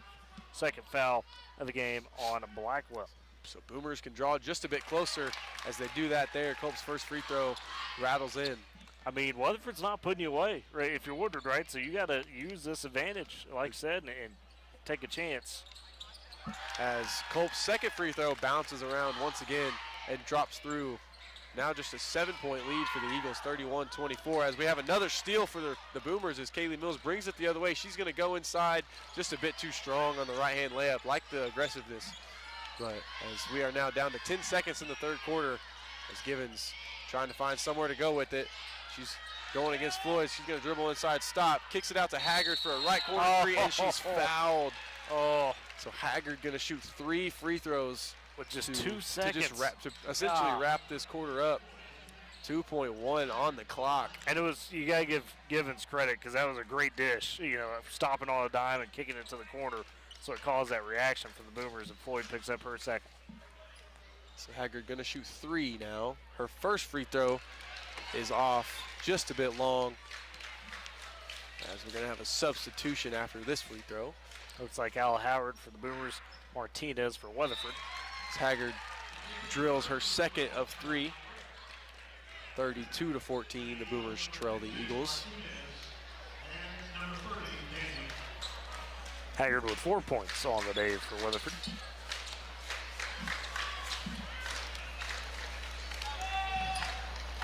Haggard's third free throw is up, and it falls through. 2.1 to go, 9-point lead for the Eagles, as Mendel going to roll it up the court as she's going to get it back, shoots it from the W, not going to count anyways. That's going to wrap up the third quarter. 33-24, the Eagles lead our Boomers by 9. We're going to take a quick break. You're listening to Boomer Basketball on Z92 and Boomer TV. Every family has a story filled with chapters of love, laughter, and dreams for the future. But what if one day you're not there to help write the next chapter? Life is unpredictable, but your love for your family shouldn't be. With State Farm Life Insurance, Gwayne Matthews and Woodward can help ensure your story continues, even when you're not there to turn the page. Protect the chapters yet to come. Talk to Gwayne Matthews because your story deserves to be told. Are you looking for a bank that understands your needs and works as hard as you do? Welcome to Bank of Western Oklahoma, proudly serving our area since 1908, offering free checking with no monthly fees and convenient mobile banking. Whether you're in Cordell, Elk City, Weatherford, Woodward, or any of our 6 locations, we're always nearby. Bank of Western Oklahoma, where the Western Oklahoma spirit is alive and well. Member FDIC, an equal housing lender.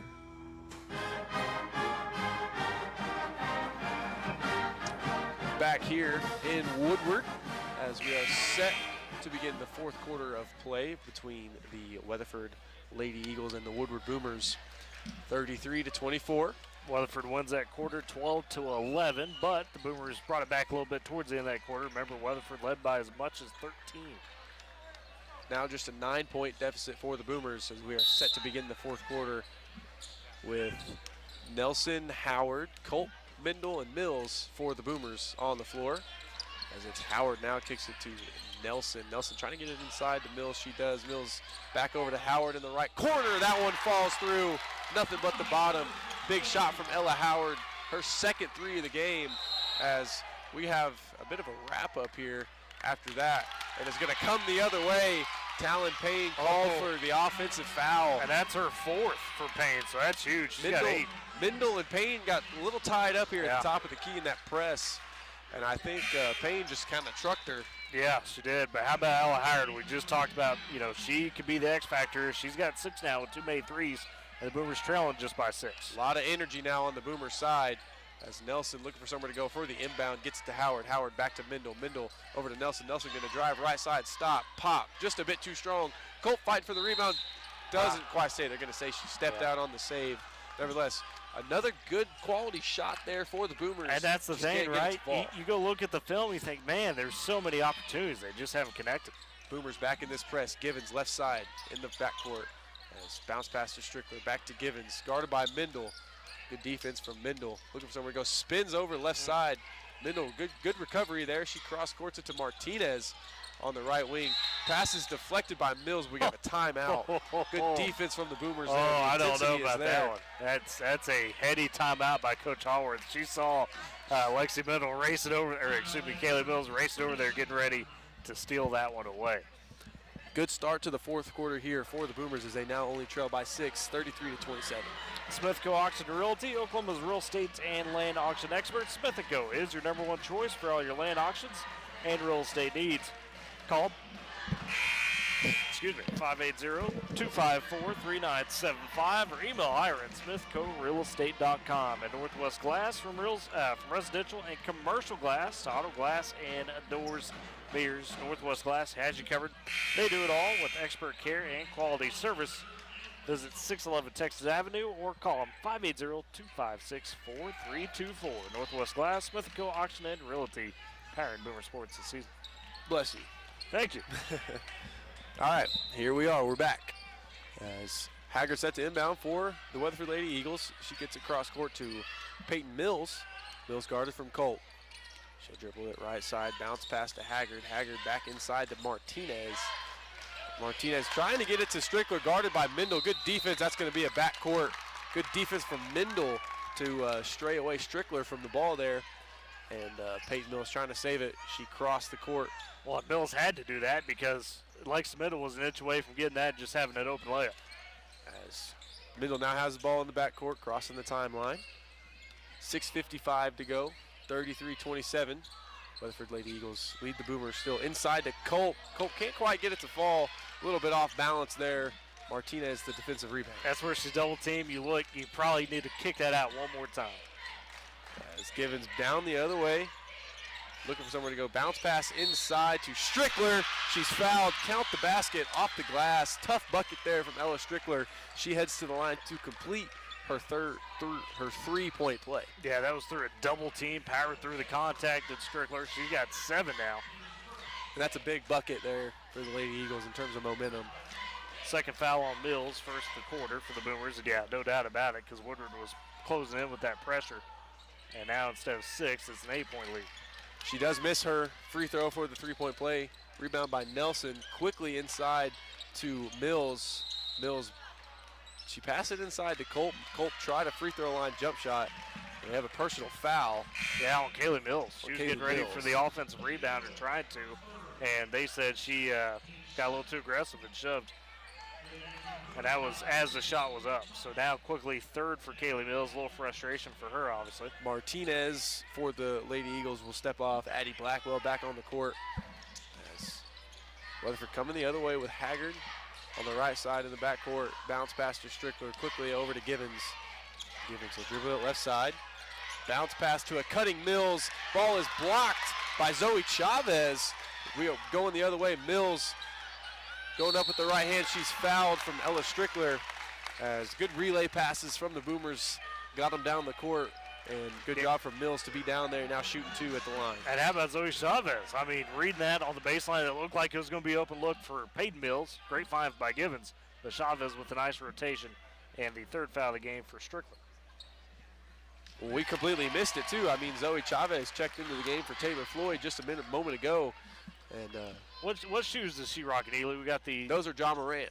Okay, that's the in the blue orange. It's the mixed match shoes. Yeah, yep. the mismatch. Okay. As Kaylee Mills makes both free throws now, as they now trail by 6, 35-29. 6 minutes to go in regulation here in Boomer Fieldhouse. Just a couple stops, couple made buckets. Back the other way come the Weatherford Lady Eagles. Addie Blackwell doesn't have a dribble. Good defense as Ella Strickler gets it inside as she steps through Kaylee Mills. They're going to call her for a foul. Kaylee Mills brought that hand down just a little too much. That's what got her. Was playing real good, tight defense, but like I said, just brought the hand down. And quickly for Mills now, that's her 4th foul. And that's the right call for the referees there. As Strickler, she'll shoot 2. Her first one falls. Kaylee Mills is going to have to take a seat for a couple of minutes. In comes Cole. And that's not something you really want to have right now if you're the Boomers. 8 points for Strickler. Her second free throw is good. So they now lead the Boomers by 8, 37-29 with 5:50 to go here in the 4th quarter. As Howard brings it over, trying to get it to Nelson. Pass is deflected and out of bounds by Haggard. So Haggard has won it the other way, so they deflect off Nelson. Another inbound for the Boomers. Mendel gets it in the backcourt. She'll dribble ahead. Right side. She'll just try the 3 immediately. That one just a bit strong. Ella Howard trying to fight for the offensive rebound, but Peyton Mills eventually takes it away over to Givens now as she catches it back in the left corner. She's going to dribble baseline. Mills, that is, inside. That's going to be an offensive foul. They're going to say she elbowed Mendel just a little too hard. It was Bailey Nelson. Bailey Nelson. And now we have a technical foul called. Yeah, because Weatherford not happy with that call. And Mills, Peyton Mills, like you said, just a little bit of an elbow. And that was clear to see. And when you're one-on-one like that on the baseline, you let the officials be able to see that. You know, that's what it is. So big swing here maybe for the Boomers. Now we have technical free throws coming. Yes. For the Boomers, and elected to shoot that is Lexi Mendel. Mendel with just 2 points in this ball game. Stay there at 2 as she misses the first. She's had all looks. We saw that 3 a second ago. They didn't guard her, properly set up for it, just couldn't make it. Her second one does fall down. A 7-point game, 37-30. Boomers trail the Lady Eagles. And now with Peyton Mills off, we see Kaylee Mills come back in, so trying to gamesmanship here. Yeah. From the coaches. 5:22 to go here. Regulation here. Boomer Fieldhouse. Bailey Nelson on the other side, going to shoot a right corner, right wing 3, misses it short. Kaylee Mills just the offensive rebound. Ball's fought for, saved by inbounds by Nelson. Nelson eventually gets it to Kaylee Mills. Kaylee Mills dribbling left side. Spin back right, and she gives it up to Givens. Givens with some room service on the other end for an easy 2, 39-30. Now in control are the Weatherford Eagles. That's back the other way is Bailey Nelson. Inside to Kaylee Mills. Another pass to Colt. Good movement there. Good answer from the Boomers. 39-32. Boomers trail. That's that chemistry we talked about between Mills and Colt. As Givens, a long pass down to Strickler. She spins it. We're going to left side. We're going to have a foul call. Yeah, Alexa Mendel raced in there, tried to get a jump ball, and they may have got her foul instead. She was running in there as Strickler spun her way, so a little bit of contact there. And it is Mendel's second foul, 4th of the quarter for the Boomers. Both teams at 4. Next foul either way will be free throws, provided not offensive. Kayla Mills will step back out. Chavez back in. So it's Chavez, Mendel, Nelson, Culp, and Howard. Lady Eagles set to inbound, bounce pass to Givens, and Givens gets it to go and one. Right off the inbounds bounce pass. 2 defenders closed in on her, and she still got it to go. So that's Mendel's 3rd foul now, so a couple fouls within a couple seconds. And Deja Givens, I mean, that's what we talked about at the pregame with her, you know, senior, a good leader, and a stabilizer. She make plays with her facilitating. She can score when they need her to. She can play defense, and now it's heated up with 12 points. Back in the game is Kaylee Mills. Zoe Chavez back to the bench. As Givens' free throw is good to complete that 3-point play. And Boomers now trail by 10, 42-32 with 4.5 to go. It's Mendel over to Ella Howard. Ella Howard inside to Mills. Flop pass over into Culp. I've seen that before as Culp gets another 2 from Same Kaylee play Mills. they ran the last possession just from the opposite side. Another bucket for Culp. She's got 9. Weatherford comes the other way. Givens trapped. Bounce pass over to Haggard. Haggard on the right side. Back to Givens. Givens dribbling left side. She is trapped and bounce pass back to Haggard. It's kind of running the clock out right now as we now have a jump ball. Haggard got it inside to Strickler, and Mendel was right there to contest that and get the jump ball. Possession It'll stay here. Yeah, with Weatherford, but you flip it back to the Boomers now. Remember, no shot clock tonight, and so Weatherford can kind of work this. As inbound pass to Givens. Givens dribbles it right side, tries to pick it up, stolen by Chavez, but she has it stolen right back away. And Givens now has it. Now Blackwell wide open on the right wing, and she will elect not to shoot it. We got a timeout from Coach Haworth for the Lady Eagles. Yeah, I want to take that timeout. And, you know, tough break there for Zoe Chavez. Had great defense, poked it away, and then Martinez was straight on to rip it back. The Boomers, though, you're within 8 here. The problem is, with no shot clock, you've got to force some action on Weatherford. You can tell right here in the last couple of possessions, Weatherford in no hurry. Yeah, trying to take their time and work with it, if you will. So the Boomers. The substitutions right now for Coach Jones, realizing that you're going to have to pressure the basketball, probably going to have some fouls, trying to get Kaylee Mills off the floor when they're on defense. So look to see a lot of substitutions right now as Boomers are going to try to make that last little push. Good news is the Boomers' 4th quarter tonight so far a lot better than their 4th quarter against Elk City. They're actually winning it 10-9, but you know, you put yourself in that hole in the first quarter where you're down by 10. They just so far haven't quite been able to dig out of it. Something to think about. Ella Howard, not a starter, doesn't get all the minutes, but she's probably not going to come out of the game from here on out as we need the shooting on that, on that 3-point line. And that's, you know, that's what's an X factor is off this bench, right? And that's something we talked about Tuesday, Ely, is who's going to step up around Kaylee Mills, Alexi Mendel, who's going to be one of those contributors where you say, okay, we could depend on you in those big spots. And Ella Howard right now trying to be that for the Boomers. That she is, as the timeout has ended now. And it'll be Mendel, Culp, Howard, Nelson, and Chavez, the 5 for the Boomers. And for the Lady Eagles is Strickler, Givens, Haggard, Martinez, Blackwell.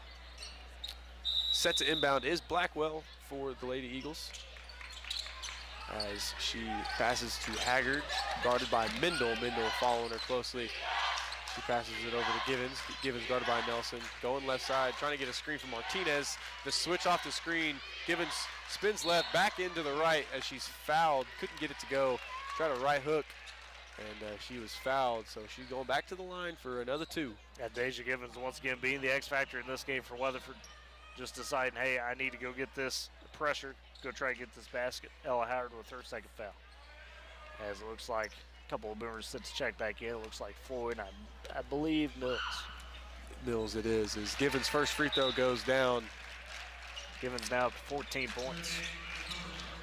And they will take out Chavez as well as Nelson for the Boomers. 3:33 to go here in regulation as Givens trying to make it a 10-point game with his free throws. They lead by 9, 43-34. And it rattles out. Rebound taken by Floyd. Boomers got to go quick now as Floyd gets it over to Ella Howard, right wing. As she passes to Lexi Mindel at the top of the key. Mindel dribbles left side, fakes it back to the right, driving inside with the right-hand floater, no good. Rebound, Culp. Culp puts it back up and in. Culp with a few baskets here in the fourth quarter. She's got 11 now. And a great second effort again from Culp. Good drive from Mindel, just couldn't get it to go down, but it freed up that chance. Once again, the press from Woodward. As Givens on the right side, trapped away, stolen away by the Boomers. Mills going ahead, and she's fouled by Givens. Great job by Kaylee Mills. Great double team, and now she'll be heading to the free throw line. The Boomers have a chance to pull this within 5 even. Good defense from Kaylee Mills, and on the other end of the trap was Lexi Mindel, just pressuring Givens, and Givens not one to just give it up like that all the time. So good defense, rewarding these 2 free throws. And Zoe Chavez back to the scores table. You'd imagine she's checking in for Mills if she makes a pair. Mills can't get the first one to go. Oh, it's coming down to this time where these are huge. Yeah, and that was all around the rim, and it just popped out. 40. Go ahead. Talent back in for Weatherford. She'll take out Martinez. 43-37 as Mills' second free throw falls in, as that does come to fruition as Zoe Chavez checks in for Kaylee Mills. Mills playing with those 4 fouls, so that's why we're seeing the offense for defense. Mills over 14 points now. Under 3 minutes to go as Lady Eagles back the other way. Woodward applying a lot of pressure as we have yet another timeout by Coach Hallward. She was out at the timeline on the court. She was in the ref's ear. Yeah. She wanted that one timeout. 2:51 to go. 43-37. The Boomers trail the Eagles as both teams in the double bonus from here on out as well. 43-37, and Woodward the defense is there. You've got those chances. You force a couple turnovers. You've at least forced a miss or 2 as well. The big part here is you got to watch out for Deja Givens. She is shown very calm in the face of pressure. Yes, has turned over once or twice, but for the most part, we've seen her be able to be the one that when Weatherford needs something, whether that's the right pass or the right shot look, or just calming the offense, she's been able to do it tonight. And we've seen her a couple times the last couple of minutes, Ely, when she knows nothing is there, be able to turn, attack with her ball handling skills to the rim and create something. So for the Boomers, if it's somebody else that does it, fine. But you got to make sure Givens isn't the one that kind of seals this for Weatherford. Yeah, we mentioned it in the pregame, not letting that one girl beat you. And that's, really, really coming alive here at the end of this game is in times like this, Deja Givens is going to have the ball in her hands. See the 5 for the Boomers out of the timeout. Floyd, Chavez, Mindel, Nelson, and Howard, kind of what's been the defense lineup here in the closing stretch. Mills with 4 fouls having to be just offense mainly. Done a decent job, applying the pressure on defense, had a few steals, but Weatherford made some tough shots, had a few 3-point plays. As we're back with Haggard set to inbound, she bounce passes it to Givens. Givens immediately double teamed by Howard and Chavez. She's dribbling it right side, back left side to Haggard, inside to Strickler. Strickler with a right-hand floater, no good. Rebound taken away by Chavez, as Chavez almost had it stolen away by Haggard. That's really going to help out the Boomers. Now Kaylee Mills and Kaylin Culp get to check back in as the ball was out of bounds. Staying with the Boomers as Chavez and Howard leaving the floor. Good defense from the both of them there. It was. Top of that key. And kind of, if you're Coach Hallworth, you're saying, we didn't need to take that shot right there. Yeah, absolutely. As Boomers control it now. 2.5 to go. They trail by 6, 43-37. Mindel ahead to Floyd on the left wing. Floyd gets it to Kaylee Mills. She thought about the top of the key 3 over to Mindel. She steps back for 3, just a bit too strong, as that would have cut it to 3. Now Weatherford controls it, leading by 6. Addie Blackwell looking for Givens. Can't get it to her. Good defense from the Boomers. She gets it to Payne, back out to Blackwell. Now over to Givens on the left side, guarded closely by Floyd. I expect another one to come now. Under 2 minutes, 1:55 to go. As Givens trying to get it inside. Can't quite get it in there. She gets it back to Haggard. Haggard back to Givens. Givens dribbling right. Picks it up. Right hand floater off the glass. No good. Rebound taken by Mills. Mills going to push it ahead. They just need a quality look. You don't have to rush here. She is stopped by Deja Givens. Yeah, faced a bit of a double team. Coach Jones saying, hey, we'll take a timeout, talk about it. Right decision. Got the stop that you needed. Yep. 43-37. Boomers trail by 6. minute 36 to go here in regulation. Now, you don't necessarily need a three-point look here. You would like one, but it's, still a situation. You don't really start finding those up to about probably, I'd say, the last Under 40 seconds. Yeah, at least under a minute. So you can get a quick 2 or even, take 15 seconds. Just get a quality shot. Well, Neely, you've been in this situation. It's tough to say, hey, we need a quick basket, but we also want a good look at the rim. Sometimes, kids can get a little sped up. So is it one of those things where as a player you just got to say, hey, guys, let's stay locked in mentally, right? You got to go through it one pass at a time. You stay locked in mentally, but ultimately you got to score. You don't have it like you don't need a 3. You need at least 2 points. You have to score, but the most important part is on the other end. You got to get a stop. Because if you just let them score, you're not going to be able to catch back up. So I think a lot of talks in these huddles are on the defensive side. You just trust and hope that your offense works out. You get the basket, but then you got to get a stop on the other end.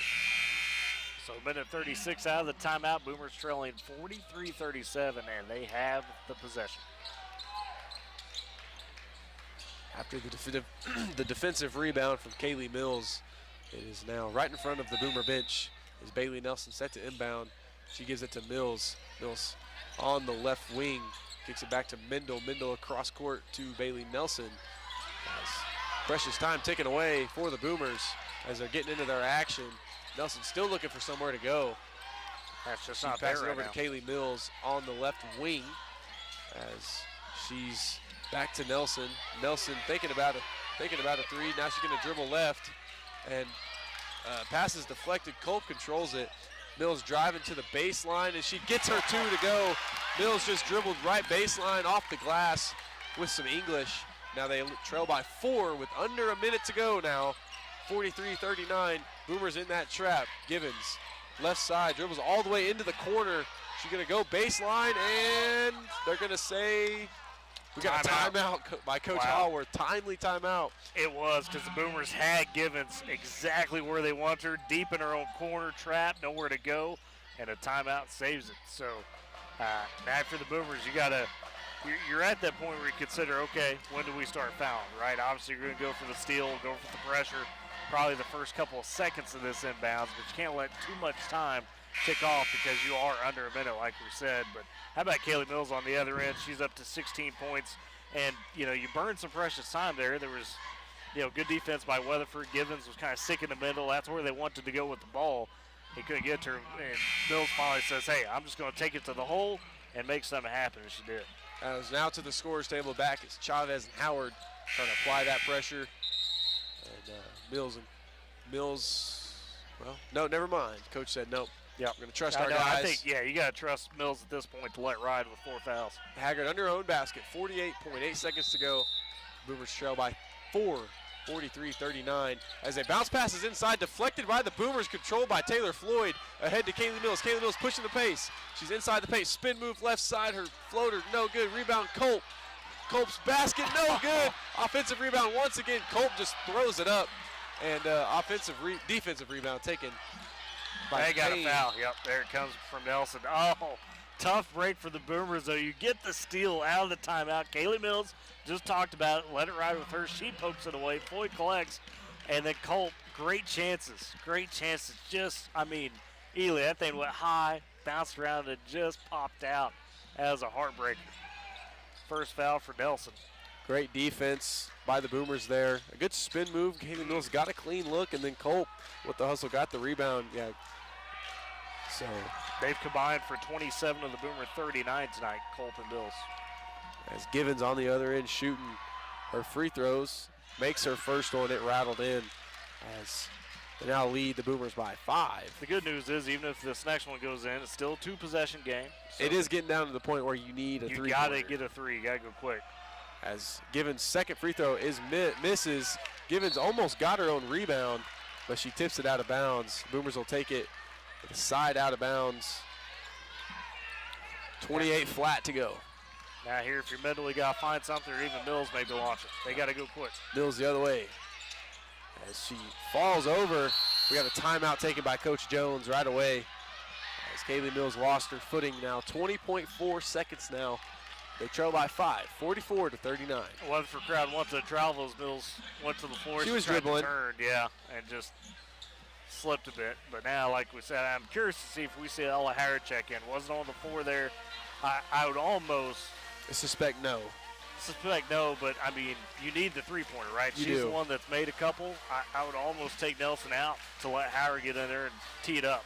If not, you got to get it to Mendel and get her a good look. And Kayla Mills, for example, she can shoot those threes, doesn't like to, but you got to find a good look on the three-point line. You either need a three eventually, or a quick two. Quick.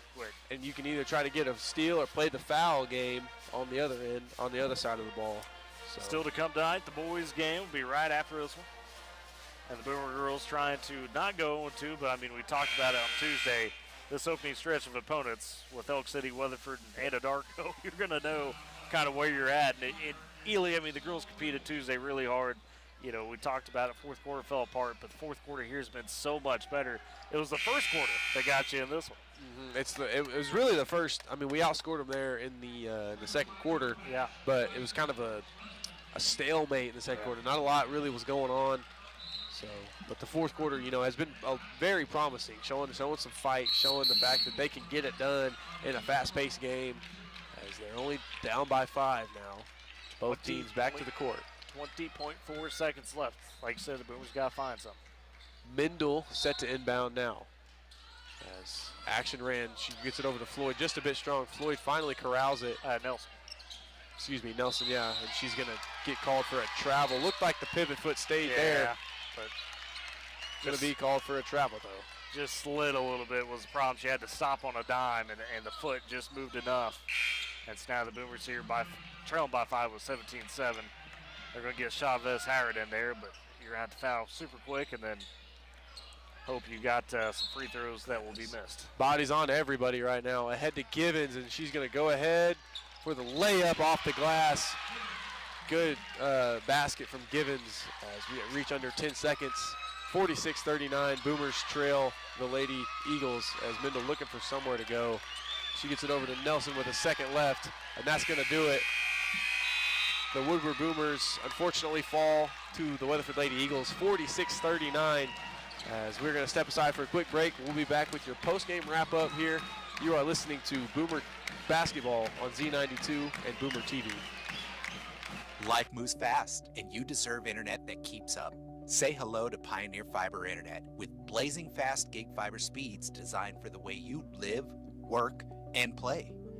From ultra-smooth streaming and lag-free gaming to lightning-fast downloads and crystal-clear video calls, Gig Fiber gives you the speed and reliability to do it all.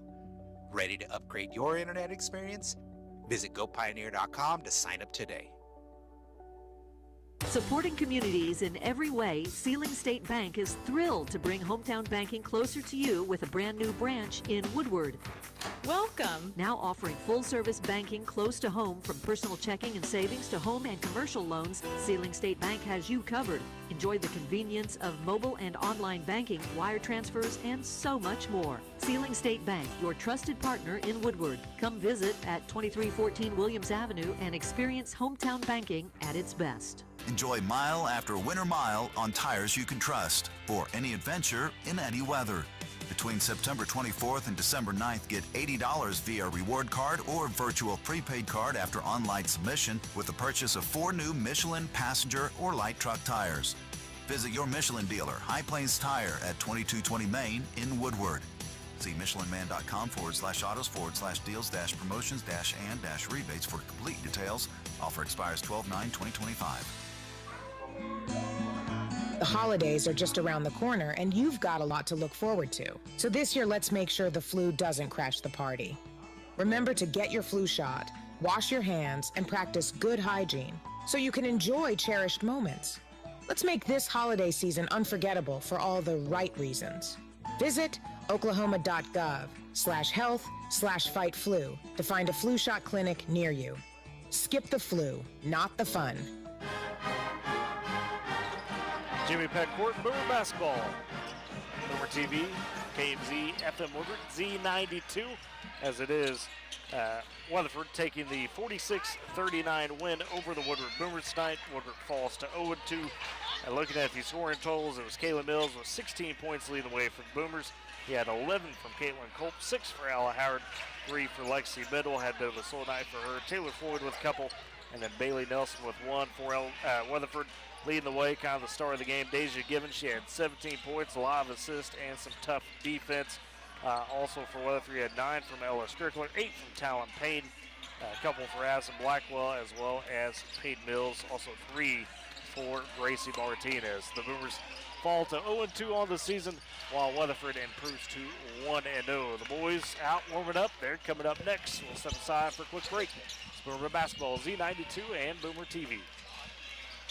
Every family has a story filled with chapters of love, laughter, and dreams for the future. But what if one day you're not there to help write the next chapter? Life is unpredictable, but your love for your family shouldn't be. With State Farm Life Insurance, Gwaine Matthews and Woodward can help ensure your story continues, even when you're not there to turn the page. Protect the chapters yet to come. Talk to Gwaine Matthews, because your story deserves to be told.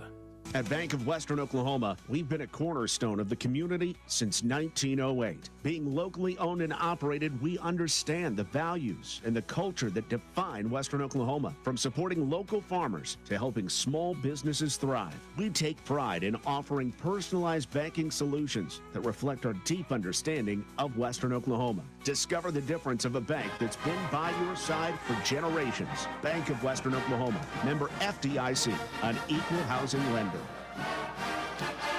Boomer Basketball Z92 as we get set for the boys game. Woodward matching up with the Weatherford Eagles.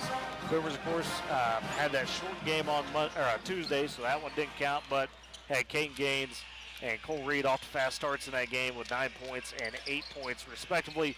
For Weatherford, though, that's the big story. Defending state champs in 4A. New look for them as they'll be led, we assume, tonight by Jackson Smith. The expected starting lineup is going to be Cash Weiberg, Dylan Epp, Hunter Nelson, Jackson Smith, and Cooper Bryant Smith. The lone starter returning. They graduated C.J. Nixon, the Sage twins, as well as Walker Kennedy. Other than Smith, only 10 points combined of that total production with the Weatherford Eagles. So, Boomers, Eagles getting ready to tip it off. We'll step aside for another quick break. It's Boomer Basketball, Z92. Supporting communities in every way, Sealing State Bank is thrilled to bring hometown banking closer to you with a brand new branch in Woodward.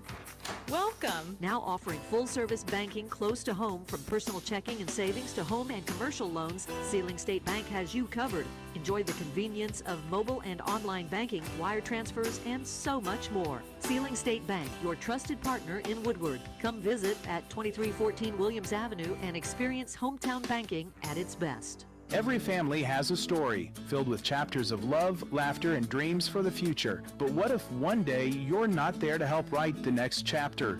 Life is unpredictable, but your love for your family shouldn't be. With State Farm Life Insurance, Gwaine Matthews and Woodward can help ensure your story continues, even when you're not there to turn the page.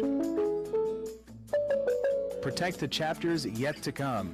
Talk to Gwaine Matthews, because your story deserves to be told.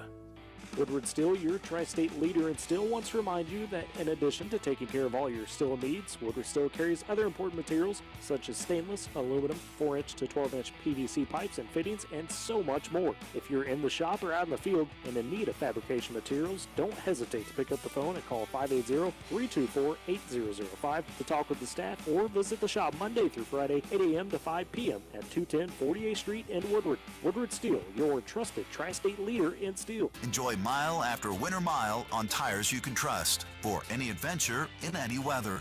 Between September 24th and December 9th, get $80 via reward card or virtual prepaid card after online submission with the purchase of 4 new Michelin passenger or light truck tires. Visit your Michelin dealer, High Plains Tire, at 2220 Main in Woodward. See MichelinMan.com/autos/deals-promotions-and-rebates for complete details. Offer expires 12/9/2025.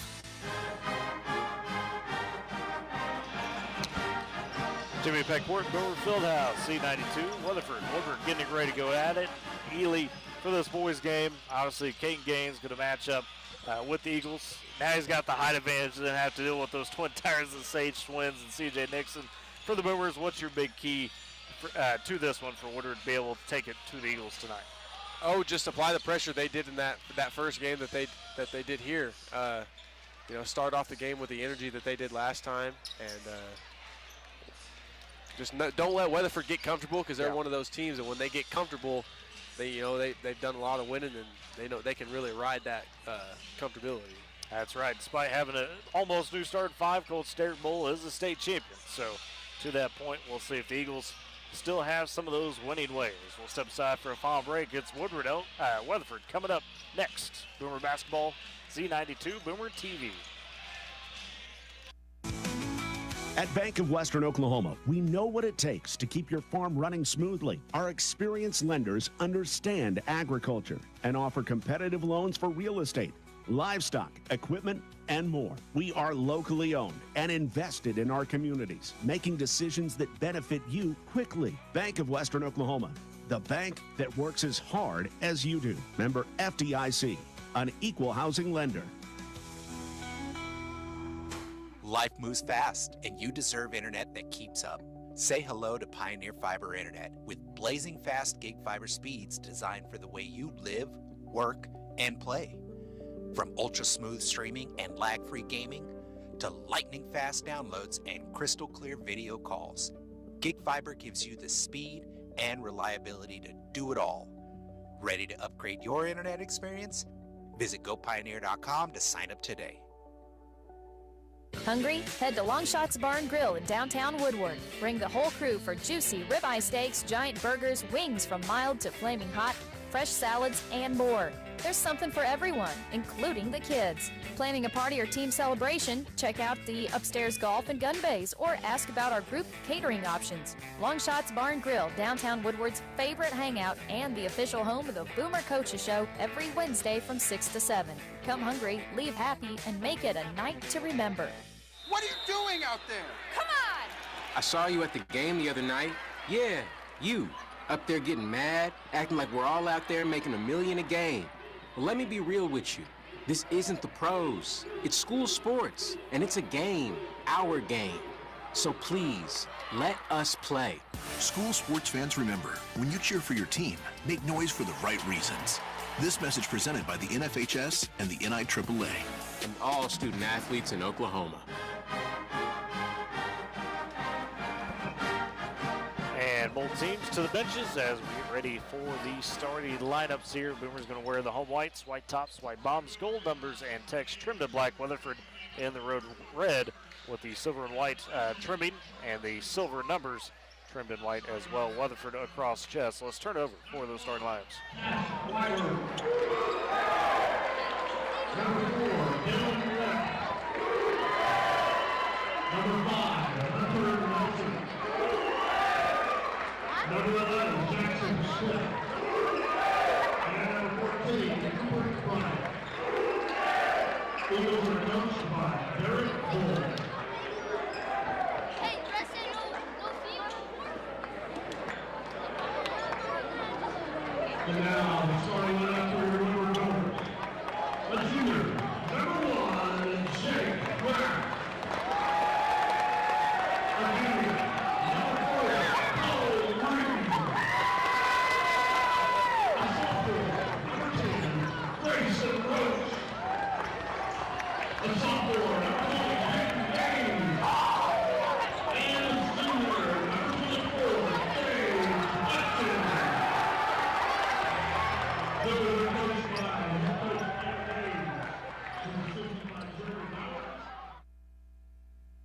Your starting lineups for your Boomer squad and the Eagle squad. We'll repeat those one more time for you. Number 1 for the Eagles, number 1, Cash Weiberg. Number 4, Dylan Epp. Number 5, Hunter Nelson. Number 11, Jackson Smith. 14, Cooper Bryant. And for the Boomers, same as the first night, Jake Graff, Cole Reed, Grayson Roach, Caden Gaines, and Gage Hutchins. Boomers in the all-white. Eagles in the all-red. Boomers going right to left to begin things here. Eagles going left to right. As set to jump is Caden Gaines, and currently blocked by the ref. So I think that's Weiberg in there. No. Kind of. Oh, no. He's right here. You're right. It's Nelson. That's Epp. Hunter Nelson. Yeah, Hunter Nelson. Yeah, Hunter Nelson. You got it. My bad. No, you're good. Bit of a tie jump, and that's going to be Weatherford controlling the tip. Gaines a little too early on the jump. you mentioned Jackson Smith bringing the ball up. He gets it over to number five, Hunter Nelson. Back to Epp. Nelson again, right wing, looking for somewhere to go. Got Cash Weiberg now. Left hand pass to Epp. Epp thought about it, left wing three, over to number 14, Cooper Bryant. He dribbles inside, back out Jackson Smith. He dribbles right side, baseline. And reaching in there is Cole Reed. They're going to call him for a foul with a little bit of a body there. So that's going to be Cole Reed's first foul. It's the one thing you're going to get from this Weatherford squad. No matter who's on the floor, they're going to be smart and calm with basketball. Yes. That they are. Jackson Smith now has it right wing. As he steps back for a three-pointer. That one falls down right in the face of Caden Gaines. Good defense as Jackson Smith starts right where he left off last year, hitting that three ball. 40% plus from three for Smith. Ahead the other way, Jake Graff, right corner to Grayson Roach. As pass inside to Cole Reed. A little too physical with Caden Gaines there. We saw that at the very first possession last game too. Absolutely. That's what teams are going to try to do, right? The scout is, hey, you got to get as physical as you can with Gaines. Try to keep him a little off kilter. First foul for Nelson. Gaines set to inbound now. He does to Jake Graff. Over right wing to Cole Reed. Reed getting it inside to Caden Gaines. And he Gaines got fouled on the other end and just flipped it up, it looked like. A little Steph Curry circus shot. Just put it high and make a prayer. That's what he did. That's incredible. It drops through, so Caden Gaines is going to start things out with a potential three-point play. And that was miraculous. Yeah, Bryant picks up his first foul. As Gaines gets his first free throw to go. As Boomers back in that press like they were last game. As they press Weiberg, he gets it to Epp. Epp trying to get it across to Jackson Smith. Jackson Smith over to Nelson. He hop steps back out to Jackson Smith. Dribbles inside. One dribble, pull up, it falls through. Jackson Smith starting things off nice. He's got a quick 5 points. He looks like a guy that understands his role right now. Are they going to give the continuation? No, they stay on the floor. Graff attacking to the basket. Made the shot, but they said the foul was on the floor. Graff just caught the ball out of bounds and immediately took off. So Boomers trail 5-3, 6:47 to go. Gaines got the inbound on the left wing, looking for somewhere to go as he swings it back out to Graff. Graff thought about a pass, now a right-hand floater on the other end, no good. As we have a foul and a body. Oh, and a block and two shots. Bit of a late call, but nevertheless, a body foul on Dylan Epp. And here's the big part of that. Second on Epp, and Ely Weatherford is at 4 fouls already in the first minute 20 of this game. Wow. Jake Graff looking to get his first points of the game. His first free throw, just a bit too strong. That one missed. 5-3, Boomers trail the Eagles. We got our first substitution, and Jacoby Flynn checking in for the Weatherford Eagles, and Dylan Epp taking a seat. Yeah, but those two fouls had to sit.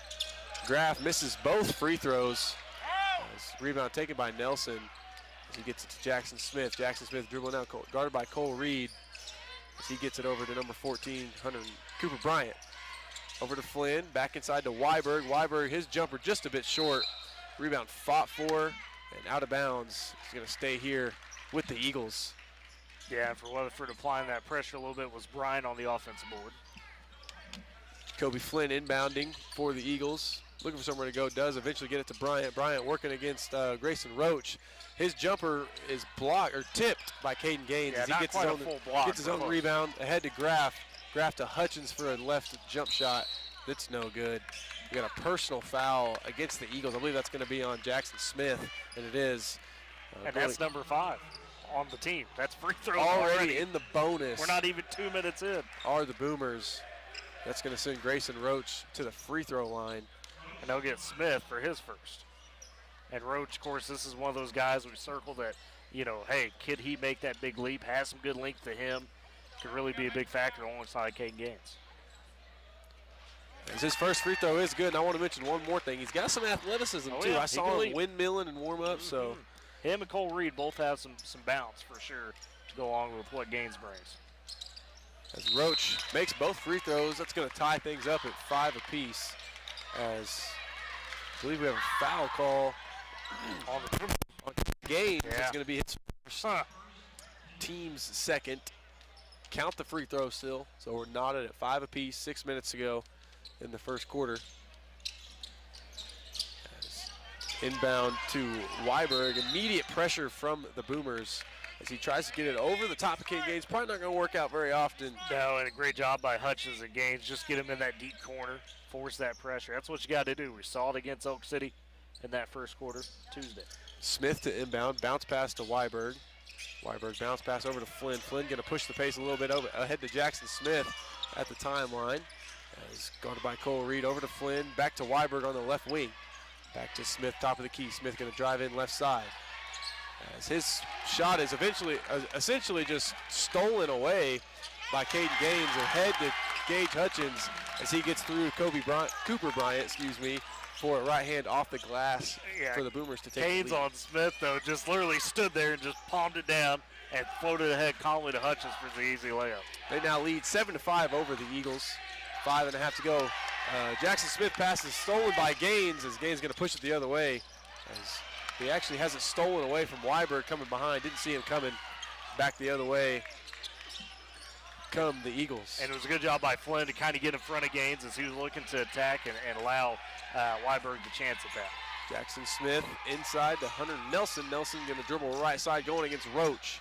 His right hand float shot off the glass and good to tie it up at 7 apiece. And Graff coming the other way. That was a tough look from Nelson, get it up over the taller Roach. Boomers trying to set up that offense. Graff dribbles inside to Cole Reed. He kicks it back out. As Cole Reed tries a step back three. And a foul on Weatherford underneath. Another foul. And what it is right here is that Grayson Roach is working hard on the glass, causing some issues. And when you got Roach and Gaines out there, you know, it's a problem for Weatherford because they don't have that height anymore, right? So you have to try to box out Gaines and Roach, and Weatherford having a tough time. That's going to send Gaines to the line for his 4th and 5th point opportunities. His first free throw goes down.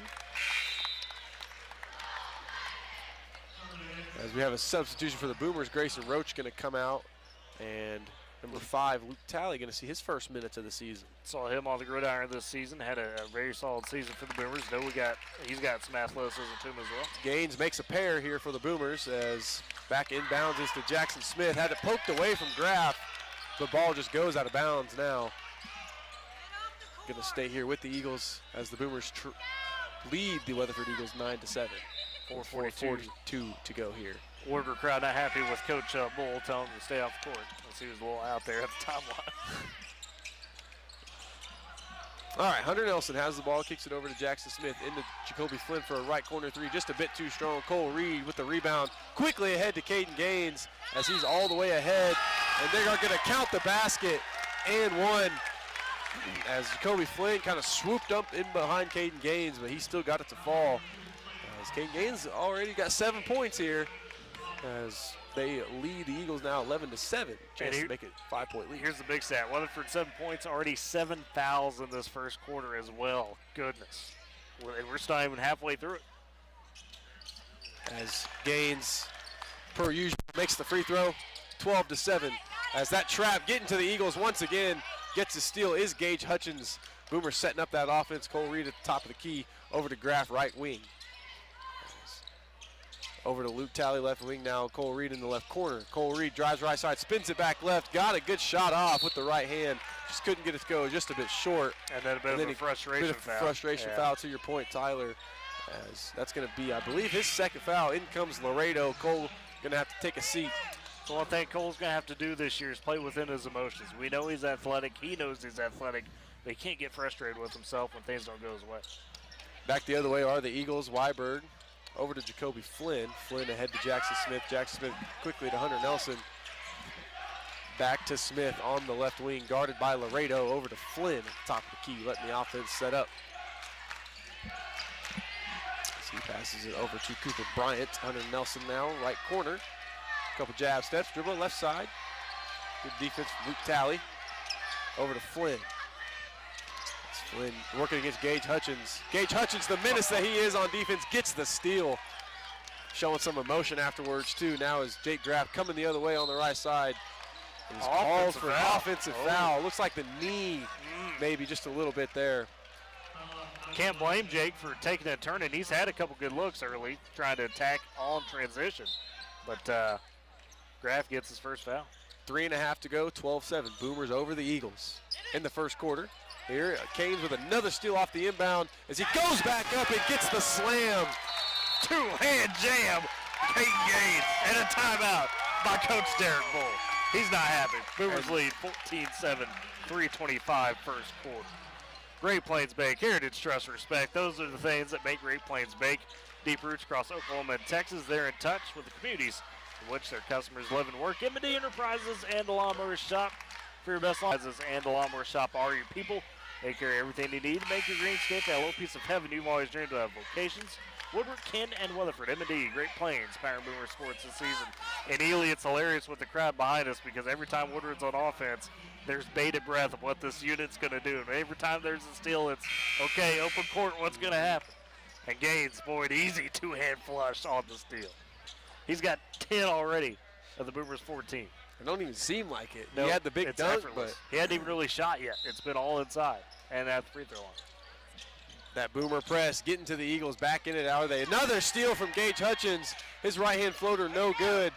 And just hits off the head of Jackson Smith. We're going to stay here for the Boomers. That press been lethal here in the first two games. And even to that, the rebound, the Weatherford guys are freaking out because Gaines is right there on them for the board. And he just lets it bounce off their heads. Gaines passes inside to Luke Talley. Talley finally corrals. Trying to get it inside. Tipped away to Graff now. Laredo working against Jackson Smith. His pass just a bit too high for Gage Hutchins. Yeah, right idea. He saw Gage Hutchins make a good cut, but Laredo, like I said, just fired that one a bit high. Other way we go, 14-7. First quarter now, 4:09 to go. Jackson Smith's in the backcourt, guarded by Gaines the whole way. He comes up the court. And the offense set up over to Hunter Nelson. Nelson drives in right, spins back left, over to Smith as Smith gets it to Flint at the W. Guarded closely up there by Laredo. 2-on-2. As he gets it to Weiberg, bounce pass inside to Cooper Bryant. Cooper Bryant couldn't get it to go. Rebound to Gaines. Gaines pushing it ahead. As Gaines had it stolen away from Flynn. And Flynn the other way, just a bit too strong on the right-hand layup. As good defense from Flynn. Flynn couldn't get the fast break layup to go. As I believe we're going to stay here, Eagle ball after a little loose ball. Gaines poked out. How about Flynn? I mean, Gaines was behind him. He heard the footsteps. That's why he blew the layup. He knew a swamp may be coming. Gaines just let him miss it. Grayson Roach checks back in as right off the inbound, Cooper Bryant gets some room service from Jackson Smith. 2:20 now here in the first quarter. Jake Graff the other way for the Boomers. As he dribbles it all the way into the right corner. And he gets it over to Grayson Roach, left wing. Stands back, gets it back into Graff. Float pass over to Caden Gaines, and that's just too easy once he gets inside off the glass. Caden Gaines with another two. And ball ahead, loose ball, and it is fought for. And a foul. And it's going to be a foul. It's going to go against the Eagles. Hunter Nelson dove for that ball and got a little too close in there to the knees of Grayson Roach. And second on Nelson. And that's going to be free throws again. 8th foul of the quarter for the Weatherford Eagles. They've only got 9 points. Grayson Roach talked about his, I don't want to say untapped potential, but the X factor he could be for the Boomers. Seeing that early in this one, 2 points, but caused a lot of chaos defensively and on the boards to go along with what Gaines and the rest of that defense is doing. 1:58 to go. Boomers lead the Eagles 16-9. Make it 17 as Grayson Roach, his first free throw falls down. Similar start to what we saw against Elk City. The pace just too much right now for Weatherford to handle. Boomer trap, if you will, getting to everybody. 18-9. Boomers lead the Eagles. 1:57. Jackson Smith will cross half court, dribbles inside. He kicks it over to a sub that we have not named yet, Ben Tucker, for the Weatherford Eagles. As he passes it to Cooper Bryant, he drives left side, thought about it, nope. Back outside to Jackson Smith. Jackson Smith going to drive left side again. He's going to step back for a jumper. It falls down. Jackson Smith making some tough shots here in the first quarter. Yeah, that was great defense by Aaron Laredo the whole way right there, but Smith just rose and hit it over. 7 points for Smith with the 11. As back the other way, Graff passes it to Laredo in the left corner. He shot a three, airballed it long as Ben Tucker the other way for the easy two. Couple good buckets there from the Weatherford Eagles. Draw just a bit closer, 18-13 as we approach 1 minute to go in the first quarter. Laredo the other way. Gage Hutchins in the left corner now. Dribbles it, kicks it back outside to Jake Graff. He'll try a top of the key three. That one bounces around and rolls in. Jake Graff with his first three-pointer of the season. He's got 3. The other way, Dylan Epp over to Tucker. Tucker dribbles it right side over to Hunter Nelson. Nelson dribbling left side, gets it over to Epp with a dribble handoff. Epp going right. Cooper Bryant going to try a right wing three, just a bit too strong. Rebound, fought for, and it's going to go out of bounds. They're going to say last touch by an Eagle.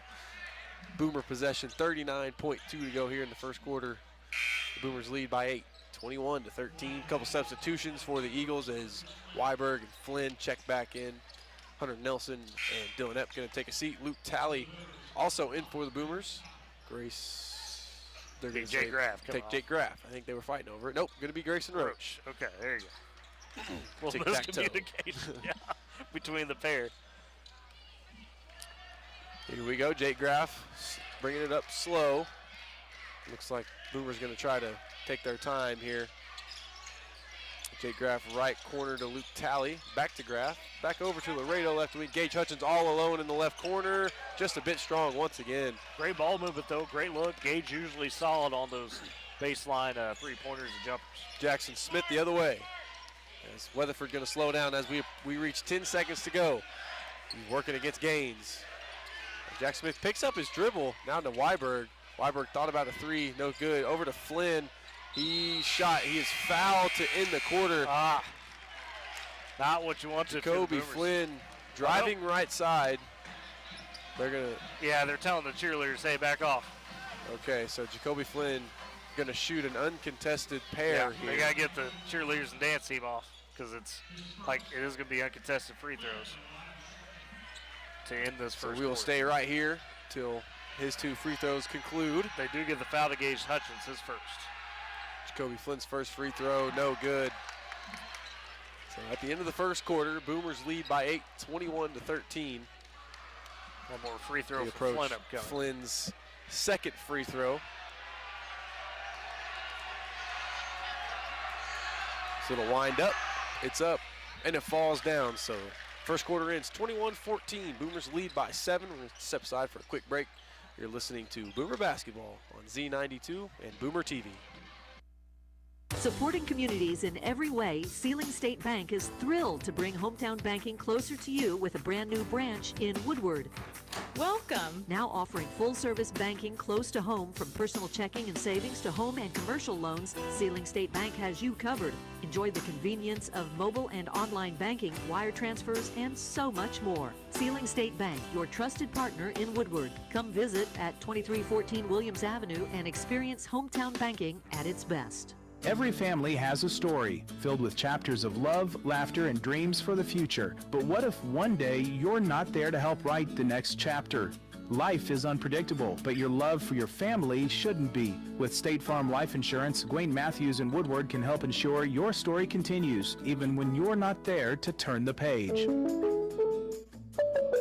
Protect the chapters yet to come. Talk to Gwayne Matthews, because your story deserves to be told. Back at Boomer Fieldhouse to start the second quarter of this contest between the Woodward Boomers and the Weatherford Eagles, as the Boomers lead by 7 at the end of the first quarter. Boomers set to have possession here to begin the second quarter. Kane Gaines a strong first quarter, 12, but the Boomer 21 in that frame. We are underway here in the second quarter. Jake Graff, guarded by Smith. Cole Reed checks back into the game, the original starting 5. Minus Roach and Luke Talley in there. Kane Gaines catches it. Got a 20-foot jump shot, no good. He's missed it just a bit right. Jackson Smith controls the rebound, pushes the pace. First jump shot he's taken tonight. It's been all inside so All far. inside. Epp to Bryant. Bryant on the left wing, back out to Nelson. Nelson across court to Tucker on the right wing. Back top of the key to Jackson Smith. He's going to dribble into the left side. Oh, yeah. That's fouled Gaines. pretty decent for Caden Gaines. And Jackson Smith going to go to the line and shoot a pair. Gaines' second foul. But you like to see him be a bit more physical. That's one thing last year, and we talked about it. When you're that tall, that young, it's tough to add mass, weight, muscle. And you can tell he's absolutely added some muscle to his frame. Still long and lanky, but if he can be tough on the inside, that unlocks a whole new part of his game.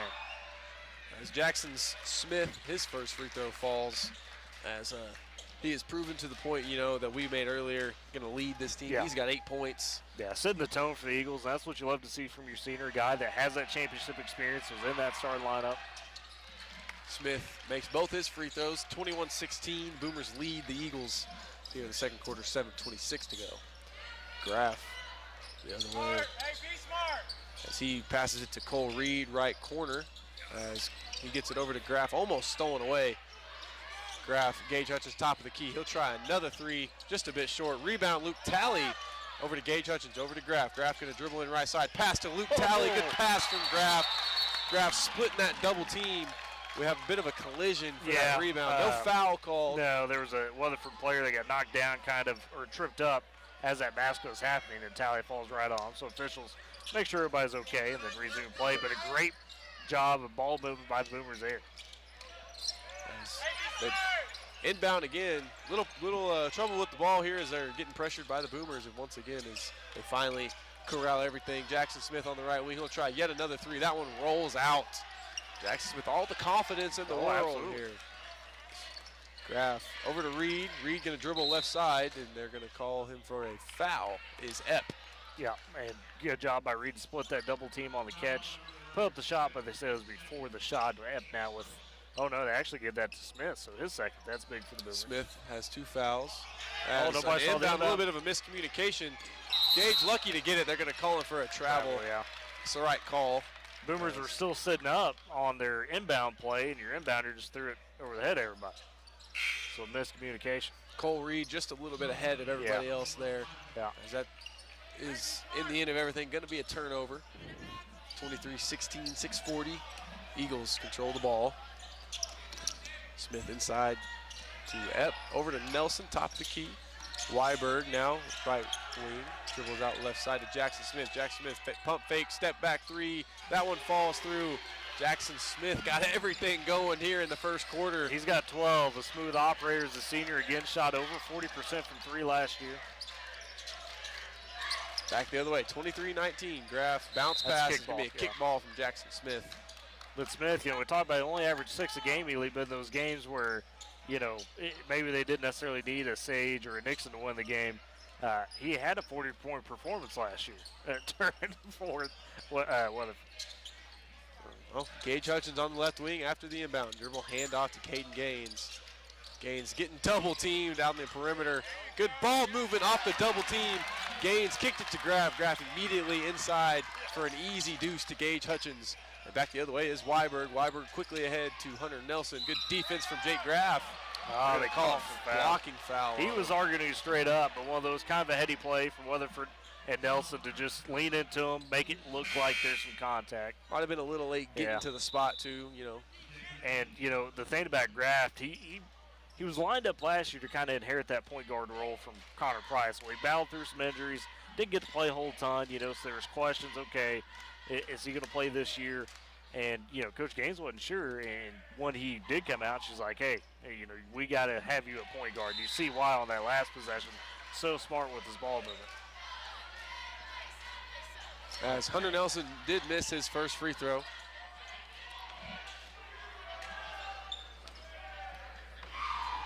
His second one, no good as well. Caden Gaines with a defensive rebound, pushing the pace immediately. I have to hit ahead to Gage Hutchins. Good pass from Hutchins inside to Cole Reed.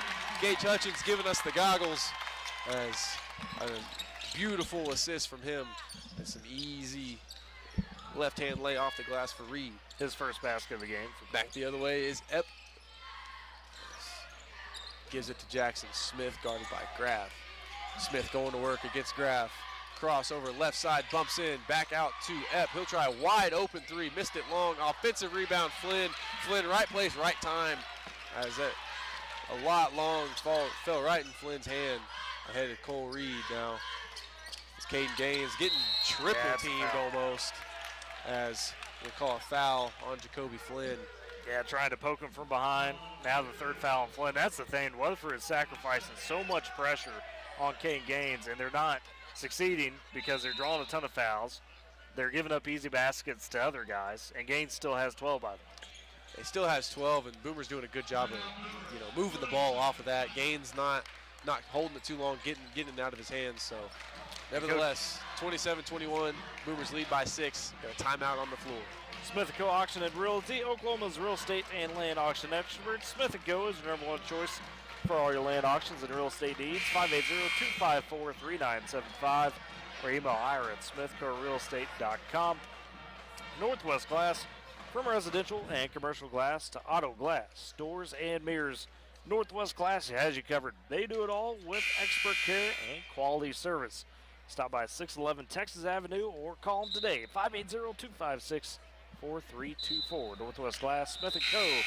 powering Boomer Sports this season. I think we saw Athletic Director David Norton kind of having a word with the student section, saying, hey, fellas, let's keep it a little respectful over there, please.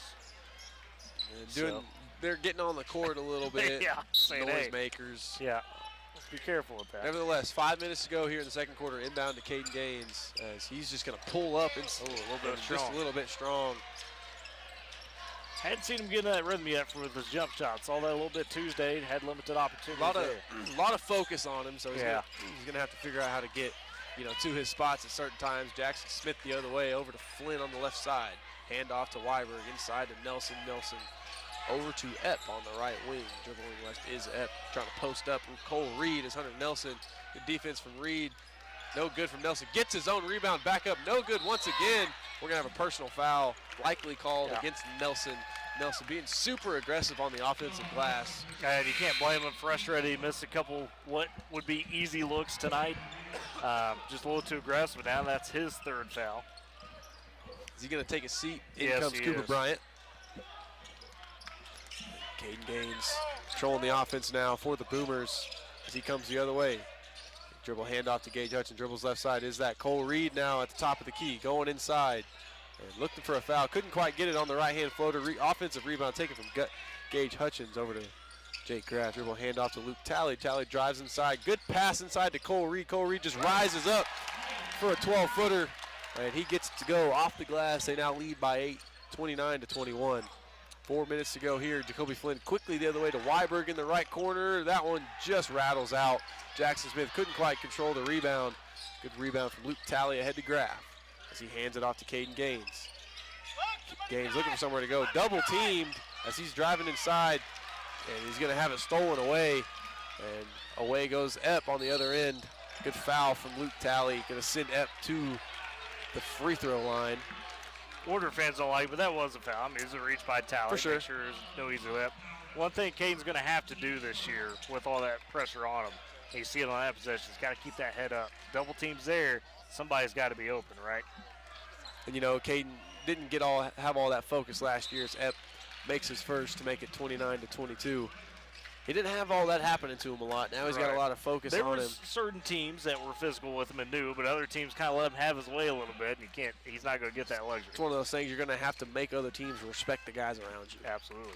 And, we talked with Caden as well as Aaron Laredo at the coach show this week, and they said, hey, we know everybody on the floor when they touch the floor can score. This is a bunch compared to last year's bunch where, they're a lot more confident in their ability, each one of them, to go take it to the hole or hit the shots, right? Going the other way. Laredo checks in now. Graff takes a seat. Oh, they waved off the free throw. Okay, that's what it was. So 29-22 still. Boomers lead by 7. 3.5 to go. Gage Hutchins on the right wing kicks it to Roach, top of the key. Now dribble hand off to Laredo. So he gets it over to Gaines, and he is immediately double teamed again. Bounce pass inside to once again a wide open Grayson Roach. Good job there from the Boomers to move off that double team for an easy deuce. Great patience with all of them. Good find by Laredo to get Roach there. Back the other way. Pass is tipped from Smith. Ahead to Gaines. Gaines with another easy deuce as he lost the handle on it. Go for a dunk. It's going to be offensive basket interference on Gaines. And Bull was jumping up and down about it. He thought the refs missed it. And it came across. Bull was throwing a little bit of a fit about it. He had the point, though. I mean, it was offensive interference. Back the other way are the Eagles. Smith taking it the other way. Just crossing half court, guarded closely by Laredo on the right side. Inside to Ben Tucker, free throw line jump shot. And they get stuck in between the rim and the backboard. And Cole Reed easily just boom, knocks it out. Athletic people things. Athletic people things. You're saying you weren't the guy that knocked out back in the day? Darn. Couldn't touch the net. Oh, no. And that's only with his jump shot, folks. Ayo. No. I'm missing him. And with that, you've been listening. All right, anyways, back the other way. Jackson Smith on the left wing over to Ben Tucker. Back to Smith. Smith's going to just pull up, and that's nothing but the bottom once again. Jackson Smith has hit 3 threes, got 15 points. 5-point game, 31-26. Boomers still have the advantage. Laredo now gains in the right corner. He's looking for somewhere to go. Good defense from Flynn. Poked it away from Gaines, and it bounced off his foot. And Gaines now talking with the official, saying, "Hey, man, watch what they're saying." Yeah. Yeah. And Gaines is like, "Hey, there should be a tee." But official told him, "Hey, just get back. Don't worry about it." And that's what Caden, you just got. Still a young kid. Still a young kid, some emotions. He wanted the tech on, I think it was Flynn. Cooper Bryant. Oh, yeah. Well, no, on Cooper Bryant. Apparently it said something. So.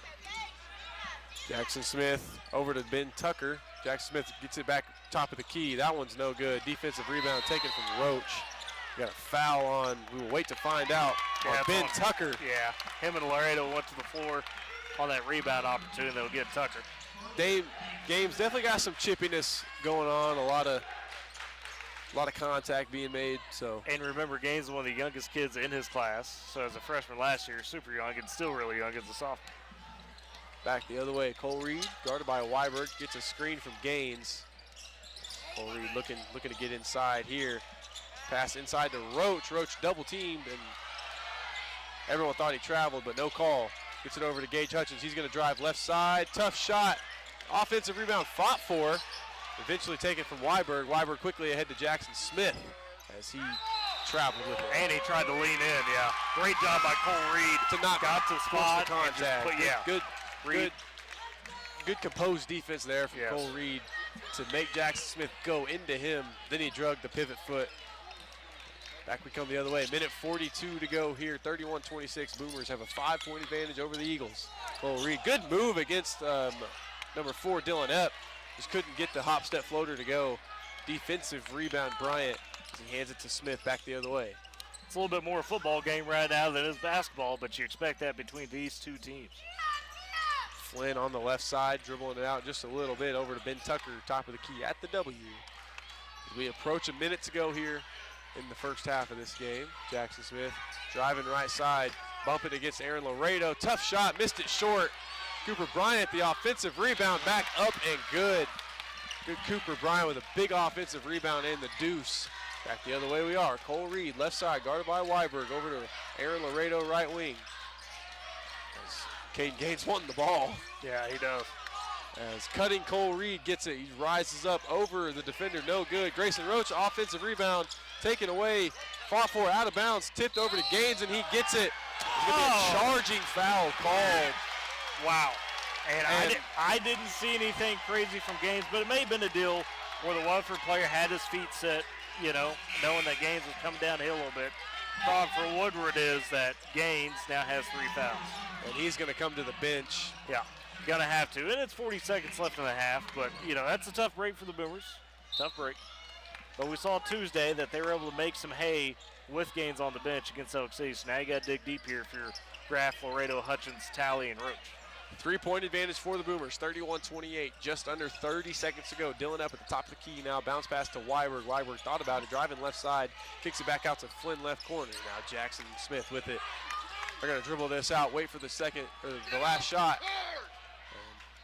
Calling some plays. Jackson Smith awaits the allotted time.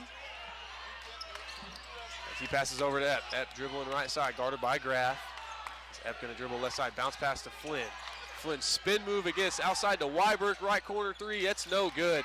The offensive rebound, that's not gonna be anywhere as that concludes the first half. 31-28, Boomers lead the Eagles. We'll step aside for a quick break. You're listening to Boomer Basketball on Z92 and Boomer TV. For more than a century, Bank of Western Oklahoma has stood by our communities, understanding the unique culture and values that make Western Oklahoma special. As a locally owned and operated bank since 1908, we're not just bankers, We're your neighbors. We've seen generations grow, businesses flourish, and farms thrive. And we've been there every step of the way. Trust in a bank that shares your roots and works as hard as you do. Bank of Western Oklahoma. Member FDIC, an equal housing lender. Life moves fast, and you deserve internet that keeps up. Say hello to Pioneer Fiber Internet with blazing fast gig fiber speeds designed for the way you live, work, and play. From ultra-smooth streaming and lag-free gaming to lightning-fast downloads and crystal-clear video calls, Gig Fiber gives you the speed and reliability to do it all. Ready to upgrade your internet experience? Visit gopioneer.com to sign up today. Woodward Steel, your tri-state leader in steel, wants to remind you that in addition to taking care of all your steel needs, Woodward Steel carries other important materials such as stainless, aluminum, 4-inch to 12-inch PVC pipes and fittings, and so much more. If you're in the shop or out in the field in need of fabrication materials, don't hesitate to pick up the phone and call 580-324-8005 to talk with the staff, or visit the shop Monday through Friday, 8 a.m. to 5 p.m. at 210 48th Street in Woodward. Woodward Steel, your trusted tri-state leader in steel. A public service announcement from Oklahoma Human Services. Hey Oklahomans, did you know updating your SNAP food benefits info is a SNAP? Have you changed jobs or hours? Has your monthly cost of housing changed? Have your household members changed? Maybe you've recently moved. If you're a recipient of SNAP benefits in Oklahoma, visit okdhslive.org to update your information. That's okdhslive.org. It's a SNAP, Oklahoma.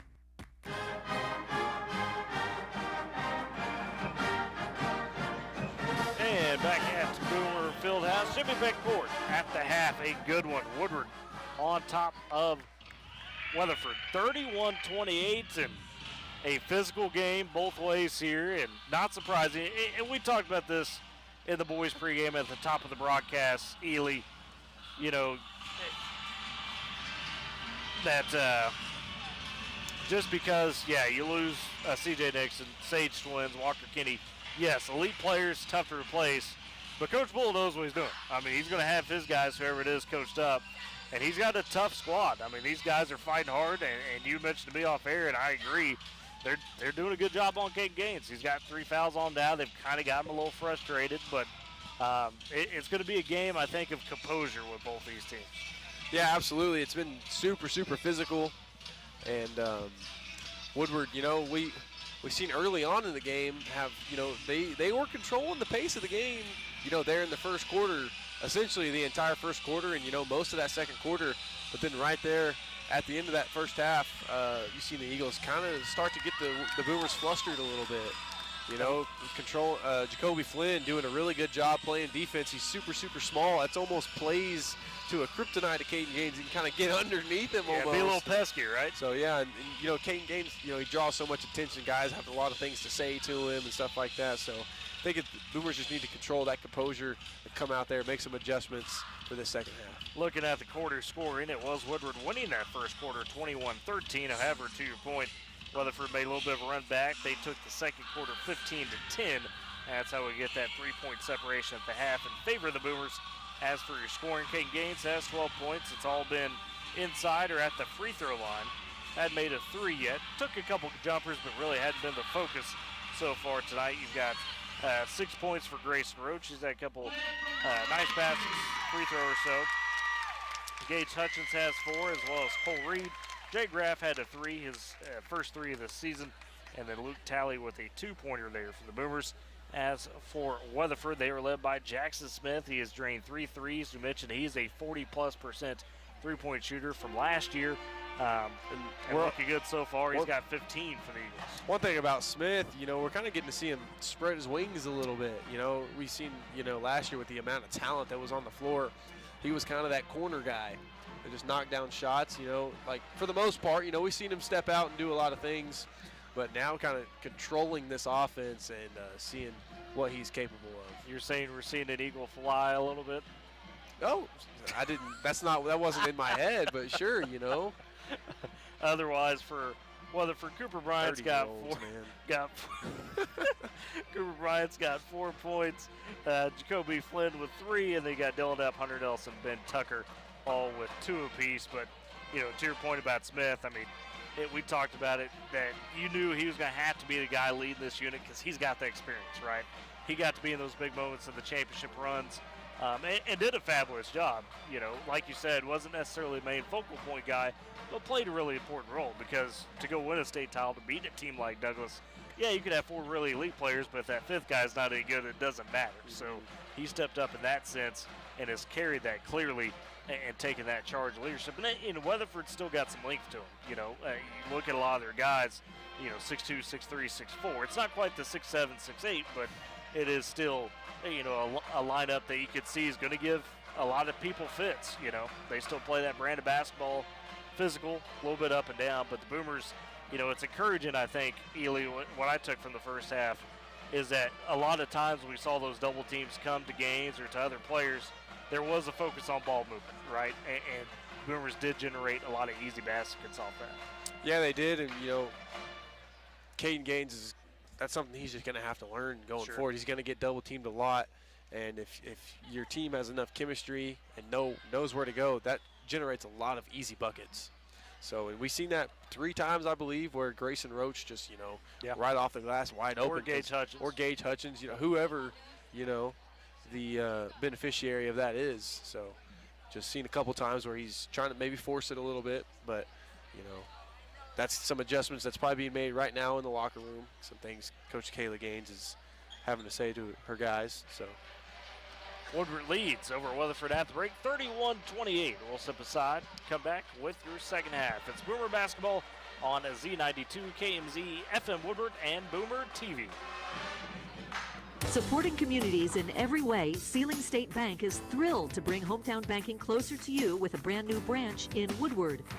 Welcome. Now offering full-service banking close to home, from personal checking and savings to home and commercial loans, Sealing State Bank has you covered. Enjoy the convenience of mobile and online banking, wire transfers, and so much more. Sealing State Bank, your trusted partner in Woodward. Come visit at 2314 Williams Avenue and experience hometown banking at its best. Every family has a story filled with chapters of love, laughter, and dreams for the future. But what if one day you're not there to help write the next chapter? Life is unpredictable, but your love for your family shouldn't be. With State Farm Life Insurance, Gwayne Matthews and Woodward can help ensure your story continues, even when you're not there to turn the page. Protect the chapters yet to come. Talk to Gwayne Matthews, because your story deserves to be told. Enjoy mile after winter mile on tires you can trust for any adventure in any weather. Between September 24th and December 9th, get $80 via reward card or virtual prepaid card after online submission with the purchase of 4 new Michelin passenger or light truck tires. Visit your Michelin dealer, High Plains Tire, at 2220 Main in Woodward. See michelinman.com/autos/deals-promotions-and-rebates for complete details. Offer expires 12/9/2025. Maybe an astronaut, a teacher, an artist, a world changer. But right now, it's the little moments that will make the big moments possible. The choices you make before, during, and after pregnancy can have a big impact on the rest of your baby's life. Find tips to keep your baby safe and healthy at preparingforalifetime.com. It's more than just one moment. You're preparing for a lifetime.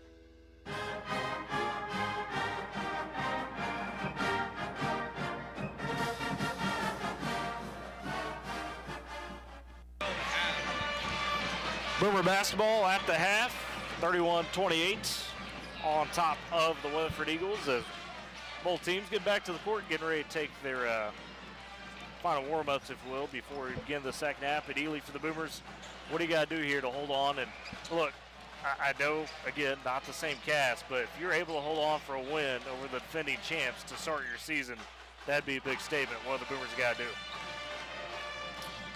You know, it's kind of a tough question to answer. Maybe just slow down, because, I mean, Weatherford plays such, you know, aggressive defense. You know, they're in your grill the entire time.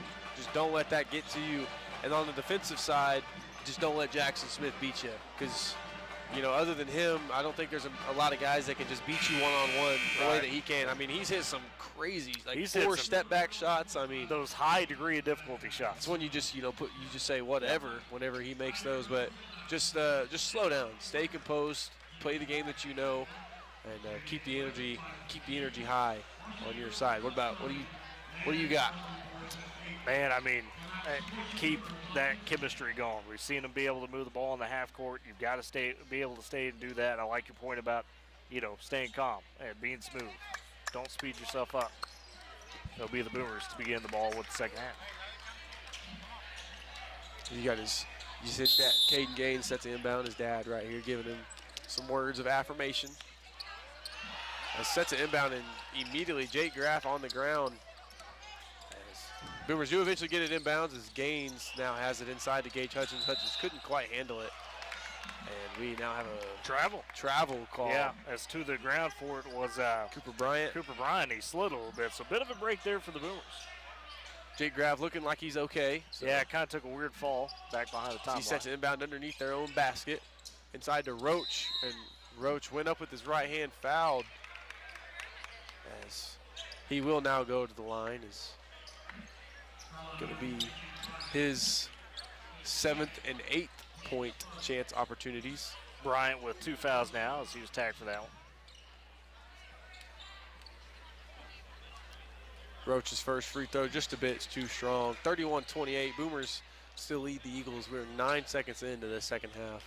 7:51 to go.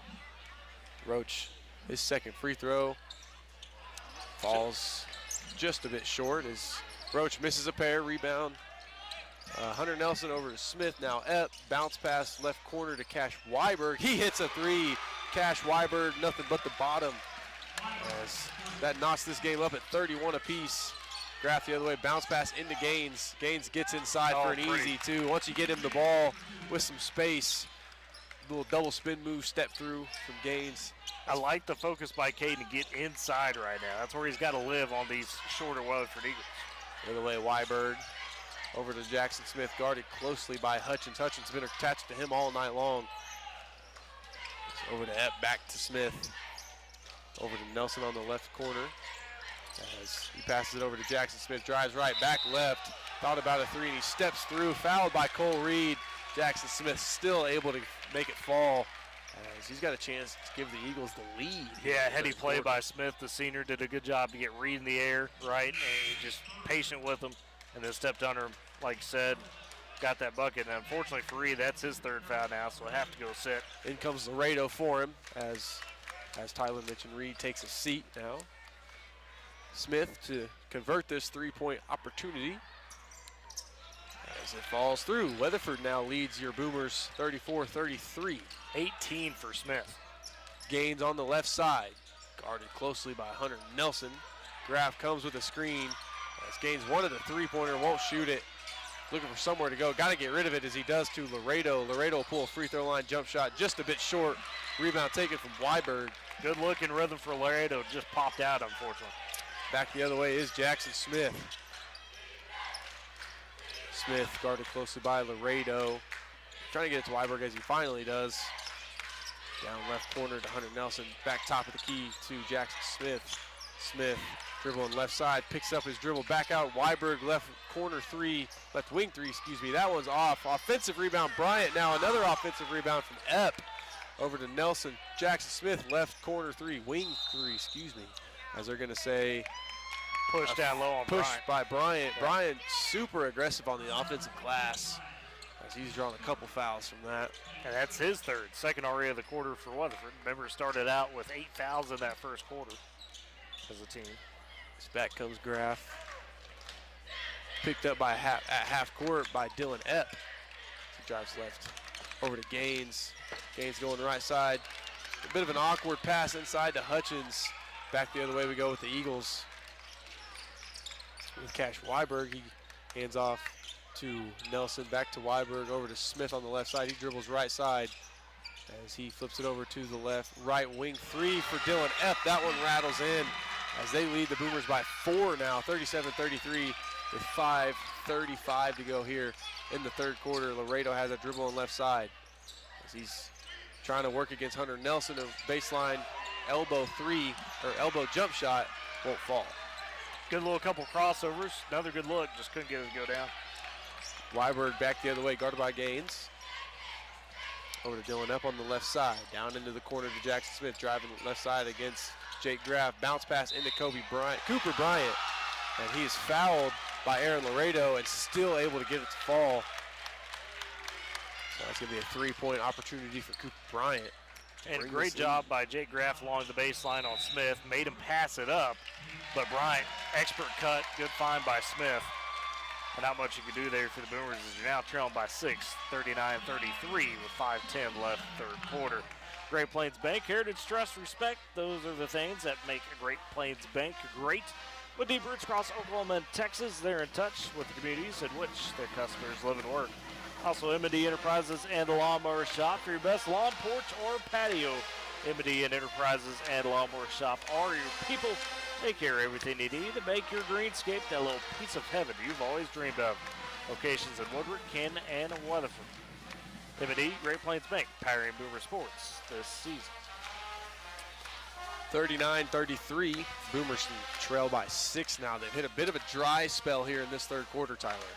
Yeah, Weatherford started out with a 11-2 run to begin things here. So for the Boomers, got to recompose yourselves. I mean, again, this is the defending champs, right? Yeah, you know, you think, well, it's not the same. Tell you what, doesn't matter because they've been around. That's the other thing, right? Playing against a Nixon, Sage Twins, Kennedy in practice every day. All those guys sitting over there have gotten better and better each day last season, having to go against that. So these guys aren't going to fear anything. Doesn't matter they haven't necessarily been out in front. They're not going to have that fear. That's a good point, Tyler. I mean, iron sharpens iron. Yeah. So. I mean, when you get to the game, you say, well, hey, I've got to face these other guys in practice. This other team, they ain't nothing compared to those guys. Bryant at the free throw line to try to convert his three-point opportunity. And he does. 40-33, the Eagles lead the Boomers now. 5:10 to go here, quarter number 3. Graff, Talley, Roach, and Gaines controlling the floor for the Boomers as Graff dribbling right side. He gets inside, right-hand floater falls through. Good job there from Jake Graff to get on the front side of his defender and float that one up. 35 now points for the Boomers. And Jackson 5 Smith points the other Graff. way. F left side, back Smith, top of the key. Floats it to Hunter Nelson. Nelson looking inside. He does get it to Smith. Smith can't quite control it. And that's going to be a turnover for the Eagles. The Boomers with a chance here to get a little bit closer. And see, on that defensive possession for the Boomers, that's what you got to repeat. Just stay in their face. You've let a couple open threes happen in this third quarter so far, a couple easy buckets. Just got to stay tight with them. Jake Graff, top of the key, dribbling left side, gets it to Gaines in the left corner. He's going to try a three. That one falls down. Caden Gaines hits first three of the game. Now Boomers just trail by 2, 40-38. He's got 17 all the night. 4 minutes, 8 seconds to go here in the third quarter. As Hunter Nelson wide open on the left wing three. He airballs straight to Jackson Smith. Jackson Smith going to dribble back out to the right corner. No good on a three-pointer. Gage Hutchins in transition, got the rebound. Dribble left side. Can't get it to go. Crossover with his left hand. Couldn't get the right hand. Wide open layup. Oh, it was 99.9% a great take by Gates Hutchins. He just didn't get enough on the finger roll. It's unfortunate. Great move, great crossover. And just didn't finish it. Would have tied it up. Great transition offense from the kid and everything. Just got everything, you know, A+, A+. Just couldn't quite make the layup. 3:47 to go. Here in the third quarter, 40-38, Eagles over the Boomers. Jackson Smith going to work against Grayson Rhodes. Spin back, falling away jumper. That one's no good. Ben Tucker, the offensive rebound, and he gets his float shot to go.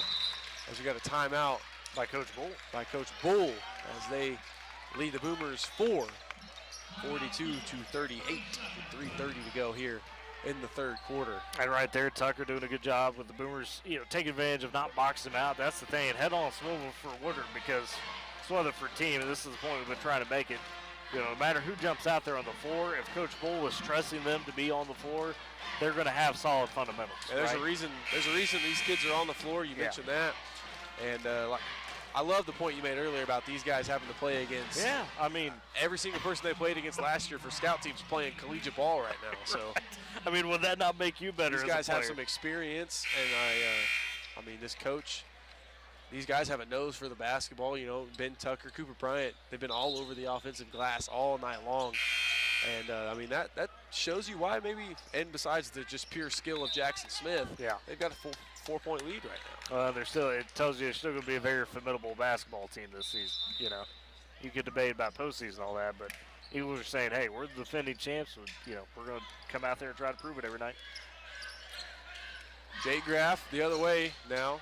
Gets it into the left corner for Caden Gaines. He dribbles inside. Good pass to Gage Hutchins. And Gage Hutchins does make that one fall. 42-40 now. Boomers trail the Eagles. As Jackson Smith comes right down the other way. He dribbles inside for an easy right-hand layup off the glass. As Jackson Smith now has 20 points. Almost half of the Eagles' production by way of Mr. Smith. Graff back the other way, dribbles the left side. He has it poked away from Smith. And that's another turnover for the Boomers. As Jackson Smith comes the other way. Cross-court pass wide open is Dylan Epp. And he cashes a three. Dylan Epp hits a left corner three to make it a 7-point lead for the Weatherford Eagles. Just like that, a 5-point run. You lose containment on one of the shooters, and he buries it. Caden Gaines, top of the key. Makes about a step back three. Good defense from the Eagles. Mason Roach back over to Caden Gaines, left corner as he drives the right side. He's just going to pull up in the paint, just a bit too strong. Defensive rebound taken from Epp to Nelson, now back to Smith. Great look for Gaines, usually buries those. That one just a bit strong, as you mentioned.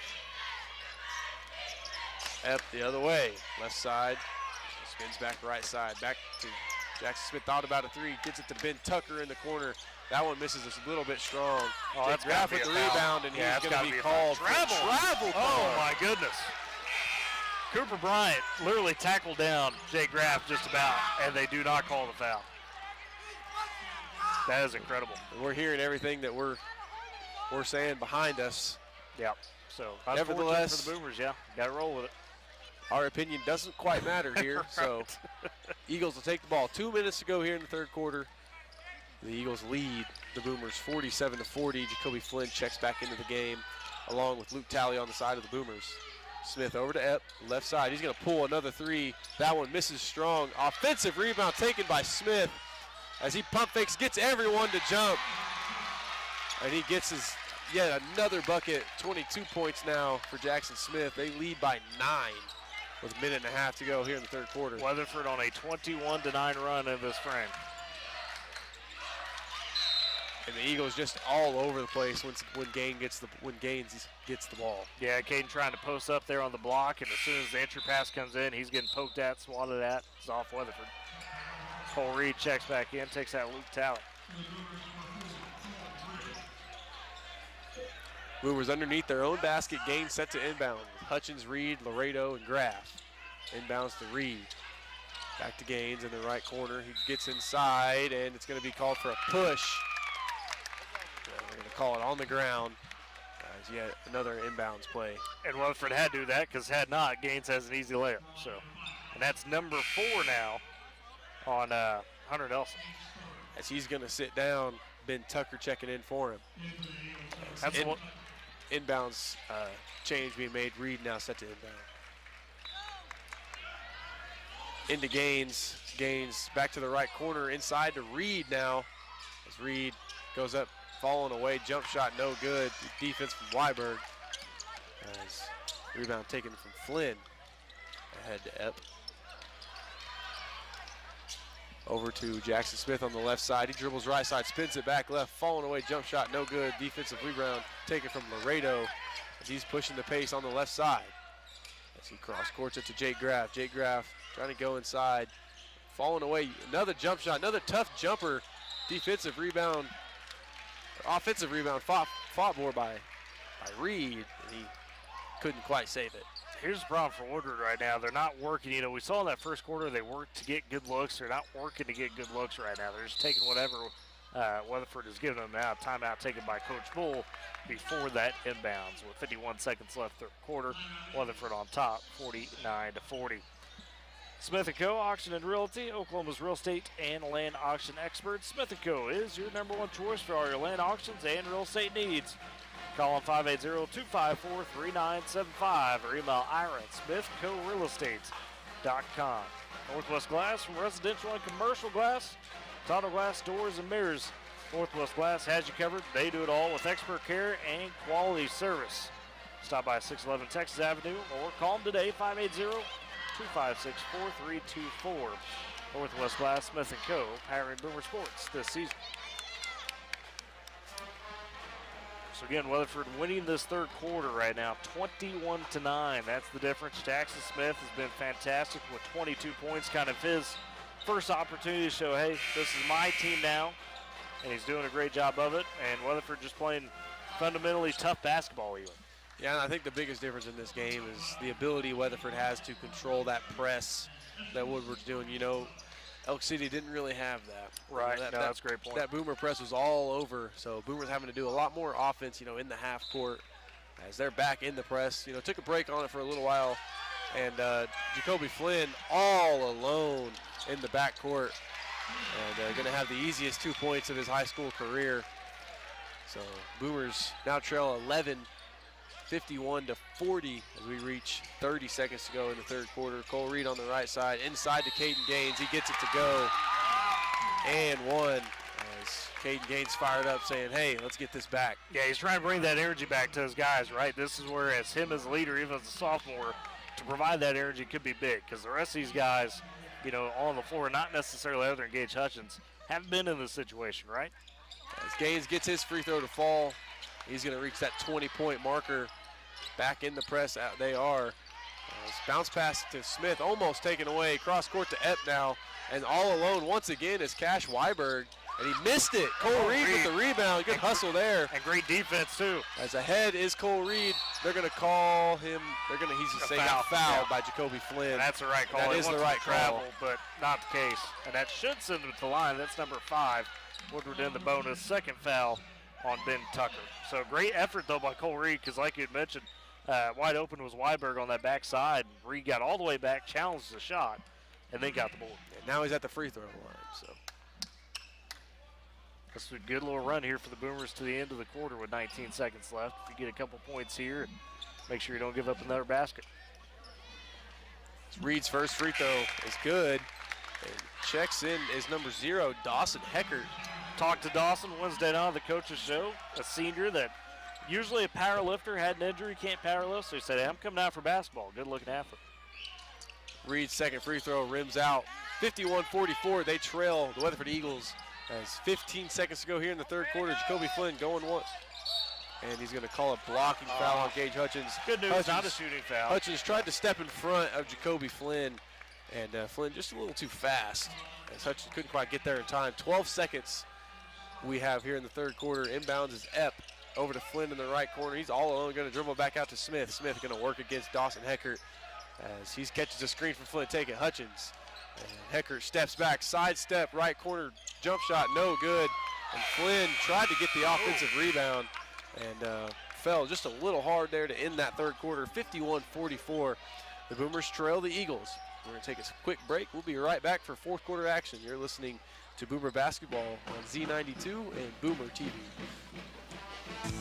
Are you looking for a bank that understands your needs and works as hard as you do? Welcome to Bank of Western Oklahoma, proudly serving our area since 1908, offering free checking with no monthly fees and convenient mobile banking. Whether you're in Cordell, Elk City, Weatherford, Woodward, or any of our 6 locations, we're always nearby. Bank of Western Oklahoma, where the Western Oklahoma spirit is alive and well. Member FDIC, an equal housing lender.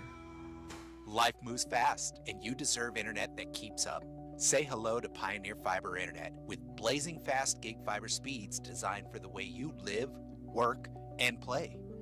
From ultra-smooth streaming and lag-free gaming to lightning-fast downloads and crystal-clear video calls, gig fiber gives you the speed and reliability to do it all. Ready to upgrade your internet experience? Visit gopioneer.com to sign up today. Back at Boomer Fieldhouse as we approach fourth quarter play here of a good one here. Woodward Boomers trail Weatherford Eagles by 7, 51-44 as the time score puts 8 minutes back on the clock. Weatherford wins that quarter 23-13. Heckert, Raff, Reed, Hutchins, and Gaines, the 5 for the Boomers to start the quarter. And that is Epp, Smith, Weiberg, Flynn, and Bryant now on for the Eagles. As Epp has the top of the key, dribbles right side over to Smith on the right wing. Dribbling left side. Good defense from Gage Hutchins as he's trapped. Cross court to Epp, guarded by Reed. As Epp going to drive right side. And he's going to get the and one off the glass with some English. Cole Reed called for another foul. As Epp reaches double figures, he's going to have a chance for a three-point play. Pretty layup by Epp, and really Cole Reed played that almost as well as he could, but enough contact, they say, for the and one. Epp trying to make it a 10-point game. As he misses it just a bit left, Graff controls the rebound, pushing forward. Ahead to Gaines, right side. Inside to Cole Reed. Cole Reed, another falling away jump shot. And Boomers just continuing to put themselves in tough situations in terms of shots. Exactly. You're not getting the cleanest looks either, so you got to find better shots. Epp in the right corner, guarded by Gaines. Into the elbow is Weiberg, back out to Flynn, across the court to Jackson Smith. He put a little body in there. Call, yeah. As he passes it to Epp, guarded from Hutchins. Epp controlling the top of the key, now down to 7. Gaines gambled a little bit on the pass to Flynn. Has good defense from Reed, but offensive rebound by Bryant, and he tips it back up and in to make it an 11-point lead now for the Eagles, 55-44. Over the back on Bryant, but no such thing as this. He got that ball clean and put it back. As I got caught watching there, Gaines working against Cooper Bryant, spun one way and then stepped through on the other end and got tripped up by Cooper Bryant and sent him to the line. I actually give it to Smith, and that's his fourth. Jackson Smith, that is. Yeah, and that's big if it's his fourth for sure. And I think he's going to step onto the bench and take a seat as Gaines makes his first free throw. It's now a 10-point lead. And this is an opportunity for the Boomers. If Smith has to come out, he's not. He's not coming out. You're going to trust him. But now you got to be aggressive on Smith. With his 4 fouls, Gaines still only has 3. Next couple of possessions, the Boomers got to attack him because if you get him off the floor, that takes away a lot of stability for Weatherford. 6:47 to go. Gaines misses his first free throw. As back the other way is Epp. 10-point lead. 6:40 to go. 55-45. Nelson has it on the right wing across court. Epp now Weiberg on the left side. Dribbles up to the top. Guarded from Roach. At the W. Dribbling left side. Takes the pass to the left. Bounce pass inside. Taken away by Gaines. Gaines pushing the pace. He's going to stop. Pop a 3. That one falls down. Caden Gaines. Transition three-pointer. Hits nothing but the net. And he knew he was going to take that the entire way. Cuts it back to 7. Boomers got to keep playing stout defense. 55-48. Boomers trail by 7. Jackson Smith the other way. Stops, pops, elbow jump shot. That one's true. And quickly ahead back the other way to Gage Hutchins. He dribbles inside. Can't get it to go. Fighting for the offensive rebound. And he can't quite get it. He's going to be called for a foul as he tripped up Jackson Smith. Yeah, he fell under Smith and then just Smith got tripped up. So third foul for Hutchins. Second of the quarter for the Boomers. Coach Gaines not too impressed with the decision there to try to push that and go up over Hutchins. Yeah. Or Smith, excuse me. Smith inbounding. And once again, Epp ahead. Not quite as open as Graff, able to retreat and get back. Weiberg thought about a left wing 3, and he dribbled it out. 5:45 to go. Weiberg on the top. Over to Smith, guarded from Heckert. As he gets it over to Epp on the left wing. As Gaines in his face says, yeah, I won't take that 3. We'll be fine. As Weatherford taking their time. Once again, you mentioned no shot clock tonight. Yep. As Jackson Smith has it driving right, stops, pops once again, makes it fall. As Jackson Smith just has it going tonight. Yeah, 26 points. Dawson Heckert trying to guard him and doing a solid job, but Smith's so good at creating a little space in that mid-range. And Jake Graff, you know, had a turnaround jump shot, couldn't get it to go. Offensive rebound taken from Gaines. And they'll say fouled. Yeah, Gaines fouled before he gets shot, and that's on Nelson, man. He's fouled out. And this is what I was about to mention. You know, if you're the Boomers, you got a couple of these guys fouled up. You need to take advantage of, and there's one down. Kayla Gaines left with no choice. Oh, no, she's going to sub Grayson Roach right back into the game. Heckert's going to take a seat now. Good moments by Heckert, trying to, you know, apply some defense, some fresh legs out there. So Gaines sets an inbound as he gets it up to Cole Reed. Gaines catching a screen, trying to get back to the ball. Cole Reed guarded by Weiberg. He's driving in right side. Had it taken away. Going to be called for a foul is Weiberg. And that's going to be just his first foul. Yeah, Weiberg, the lone guy that hadn't been fouling for Weatherford. Third of the quarter for the Eagles. Same inbound set for the Boomers here. They trail by 11, 5:03 to go. 59-48 is the score. As Gaines tries to inbound it to Gage Hutchins, and Jackson Smith just basically punched it back out of bounds. Yeah, he's tight, and now he's saying, hey, we'll change it up. Now Cole Reed's going to inbound it. Have a little bit of stability up top now if you need. As Reed gets it inside to Gaines. Gaines just hands it right back off to Reed. Reed tried a right corner three, didn't fall.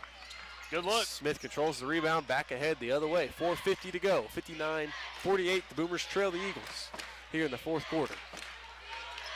Smith taking his time, in absolutely no hurry here. Gaines has got to go pressure because they will sit here and hold. Coach Bowl will sit here and hold it. There you go. As he bounce passes it to Weiberg, straight back to Smith, as they have burned already 30 seconds in this possession. Epp has it on the left side now. Passed back to Jackson Smith. As Weatherford just passing it around as the double teams come. It's good practice next week for Anadarko because you expect to probably see a little bit more of the same. Smith still has it at the W. Weatherford with no intent to score right now unless something like this happens where Epp just bounce passes it inside to a wide open Cooper Bryant as they now lead by 13, 61-48.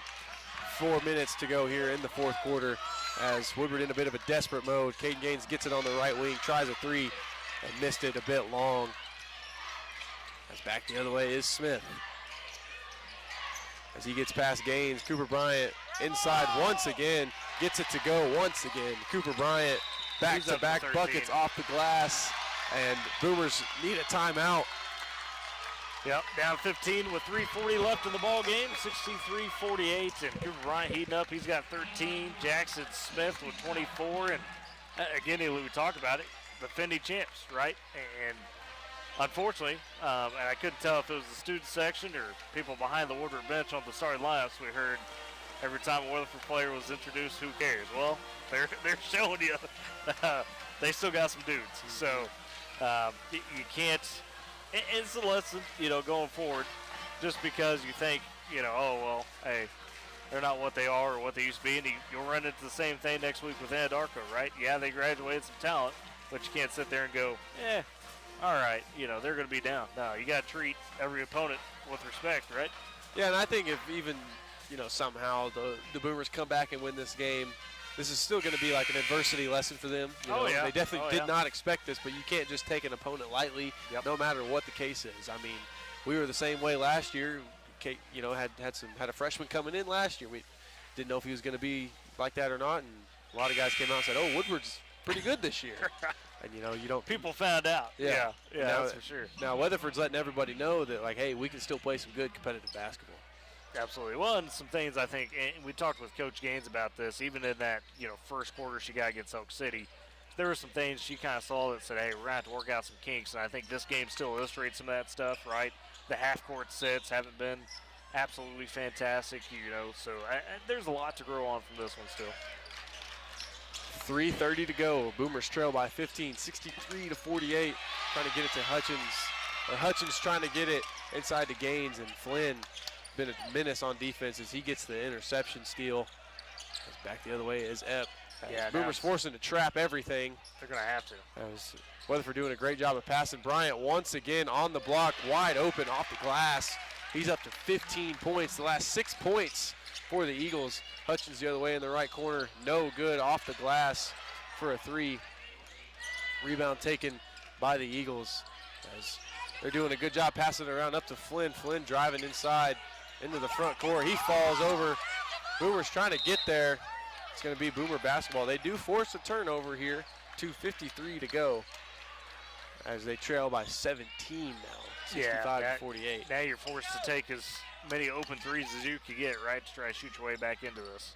Graff has the top of the key, gets it inside to Caden Gaines, and quite the matchup. They have their shortest player on the court guarding Gaines every single possession. But you made the point of it at halftime, right? Flynn's able to be a smaller guy, kind of get in the crawl of King Gaines. What ticks off a big man more than anything than a small guy at his waist all the time?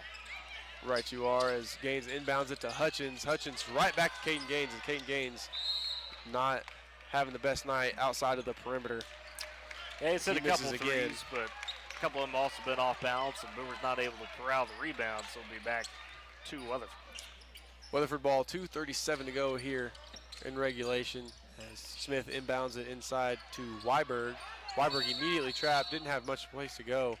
You got a timeout taking Coach Bull. So you're down to 2:33. Boomers trailing by 17. Kind of let it slip in this second half. Weatherford won third quarter 23-13 and went in the fourth quarter 14-4. So you do the quick math on that. 37-17 the flip in the second half. 20-point difference here in the second half. Boomers went into the halftime leading by 3. You know, seeing almost some foreshadowing to this second half, if you will. Some of the things Weatherford doing at the end of that first half was to, have some success for them. And they've done a good job of, staying composed as you could say the Boomers really haven't, letting that pressure get to them. And Weatherford does such a good job of just moving the ball and just taking the right shots. I don't even know if it's so much composure, but and you mentioned the last point there, the right shots, right? Against a team like Weatherford, they're going to force you into limited options. And the Boomers have said, okay, we'll accept those terms when they should be a bit more aggressive to get the shot they want. And that's, again, youth, right? Even with Caden Gaines, a sophomore, a guy like Cole Reed, who we know could score, but, he's also confident in his abilities. And he thinks, oh, sure, I could take this mid-range fade, but that's not the best look all the time, So there's definitely some things you could point back on film for the Boomers if Coach Gaines' crew say, okay, fellas, that's where we got to shape it up just a little bit. Back to the court we are, 2:33 to go here in the fourth quarter. 65-48, the Eagles lead the Boomers. He's got to have a wet spot on the court. Smith set to inbound as Caden Gaines in his face.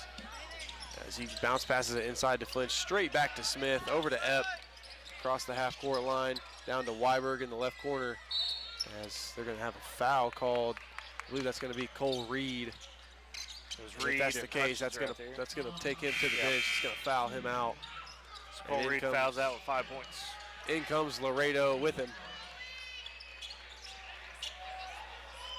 Side out of bounds. Smith set to inbound it. Looking for somewhere to go. Bounce pass to Weiberg. Weiberg immediately triple teamed. And another foul is called.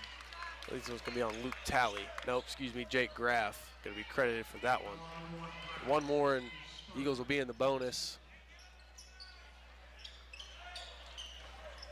Yeah. Out of bounds, Dylan Epp. He gets it to Jackson Smith. Jackson Smith dribbling out of the double team this time.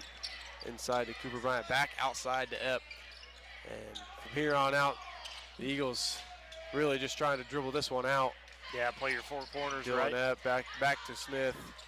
Just swinging it across the court. Doing a great job are the Eagles. Epp, another bounce pass to Smith. Epp and Smith just right here at the half-court line. Doing a good job, little rotations. Pulling the Anno Darko special. Got a lot of film on that through the Eagles. How to execute it. Until they get it inside to Cooper Bryant, but Caden Gaines swatted it away. Another offensive rebound fought for by Cooper Bryant, and it hits off the head of Luke Talley to stay right here with the Eagles. Even when you get a stop, even when you get a Caden Gaines block, it just hadn't gone your way in this fourth quarter. Inbounds ahead to Smith as he dribbles it right back out to the half-court line. Bounce pass to Flynn. Laredo, to your point, almost had a steal. Eventually got over to Epp, back to Smith, over to Flynn once again. Back to Smith. Just inside to Weiberg. Minute 20 here. As we had a steal and they call a foul on Luke Talley. Tough and that's break. going to send Weiberg to the free throw line. So for Talley, that'll be his second. To get Weiberg's fourth and fifth point opportunities in this one, as they lead our Boomers 17-65-48.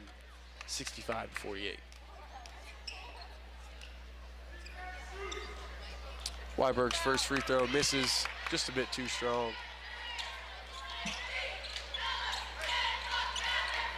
Kane Gaines providing 24 points tonight for the Boomers with the 48. But Jackson Smith equally impressive for Weatherford with 26.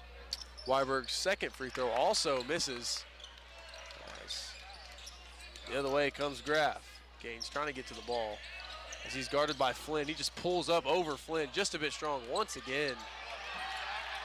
As defensive rebound taken by Epp. And he bounces it over to Jackson Smith, who is immediately fouled by Aaron Laredo. And we're going to have a technical foul call on the Boomers. And I believe that's called on Caden Gaines. Yeah, Coach Gaines kind of talking to him, saying, hey, you know, you got to keep that composure a little bit. So again, what we were just talking about, right? The maturity. You have high expectations for this game. You want to make a statement. Weatherford defending champs coming into your own home court. But learning point here, growth point for the Boomers. Jackson Smith makes his first technical free throw. So Jackson Smith will have technical free throws and then bonus free throws after this, as he was fouled by Laredo previously. Yep. As he now has 28 points on the night. Again, impressive statement from Jackson Smith, right? Hey, we talked about him multiple times, saying, hey, he's got to be a guy that steps up and leads it. And now, what if we're going to empty the bench here in a second? He's 3 for 3. They now lead by 20 points, 68-48 over the Woodward Boomers. As you mentioned, Eagles clearing their bench. Jackson Smith makes all 4 free throws as he reaches the 30 points mark. And Kayla Gaines getting her money worth, talking to the officials as well. Bit of frustration there. Yeah, it's been a physical game. We knew it was going to be a physical game, right? And so that's just how it goes sometimes. As we will mention the substitutions, Weston Short in for the Eagles along with Pearson Tucker. And number 24, Connor Silman. Number 15, Tyler Brown. And number 12, Peyton Stalder. Tick under a minute, 50 seconds left of the ball game. We're going to try to just dribble this one out. Yeah. 69-48. As Tucker has it right next to his bench. And I think there's going to be no contest. Oh, until I'm wrong, Luke Talley steps up and going to apply a little bit of pressure here at the end of this game. As number 13, Tucker, has it, just dribbling around everybody.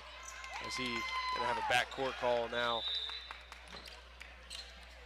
So Boomer's not done by any means. Caden Gaines going to check back in. After the tech, yeah. 22 seconds left. Might have a chance to get one more shot up. Now the fans, we've got young fans wandering on the floor here. had to get mom over We there. got a timeout on the floor now. So Coach Gaines, yep. Just a short period of time from wrapping this one up. Boomers unfortunately going to fall to the Weatherford Eagles here on the men's side, their opening night now. So. Yeah, and the records will be offset again, obviously, with that. And I think we mentioned, but I want to mention again, Woodward will not make up that Elk City game from everything we've been told. That was the early stoppage there, so for what we've been told on everything, that's just going to be a cancellation. Don't really have another chance to, not really a good spot in the schedule for what we've been told to make that up. So, and the other thing is you'd have to restart it at 23-9. So. Oh, you would have to do that? That's what we were conferring with Coach Gaines about. That's what she said she was told. So. All right, well, 22.6 to go here in the fourth quarter. Boomers trail the Eagles 69-48. And down to Graff. Graff dribbling right side to Gaines. Gaines at the top of the key three. That one won't go either. Just a bit too strong again. And that's going to do it now. As rebound taken by Tucker. He gets it over to Short. Short dribble, trying to dribble it out. Bounce pass back to Tucker. As that's going to be the end of this game.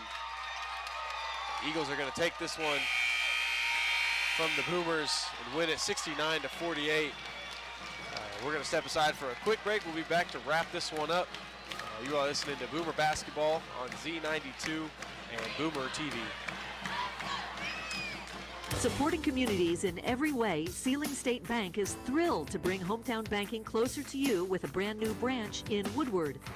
Welcome. Now offering full-service banking close to home, from personal checking and savings to home and commercial loans, Sealing State Bank has you covered. Enjoy the convenience of mobile and online banking, wire transfers, and so much more. Sealing State Bank, your trusted partner in Woodward. Come visit at 2314 Williams Avenue and experience hometown banking at its best. Every family has a story filled with chapters of love, laughter, and dreams for the future. But what if one day you're not there to help write the next chapter?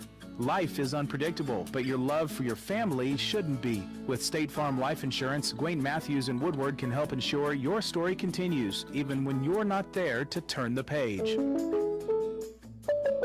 Protect the chapters yet to come. Talk to Gwayne Matthews, because your story deserves to be told. Hungry? Head to Longshots Bar and Grill in downtown Woodward. Bring the whole crew for juicy ribeye steaks, giant burgers, wings from mild to flaming hot, fresh salads, and more. There's something for everyone, including the kids.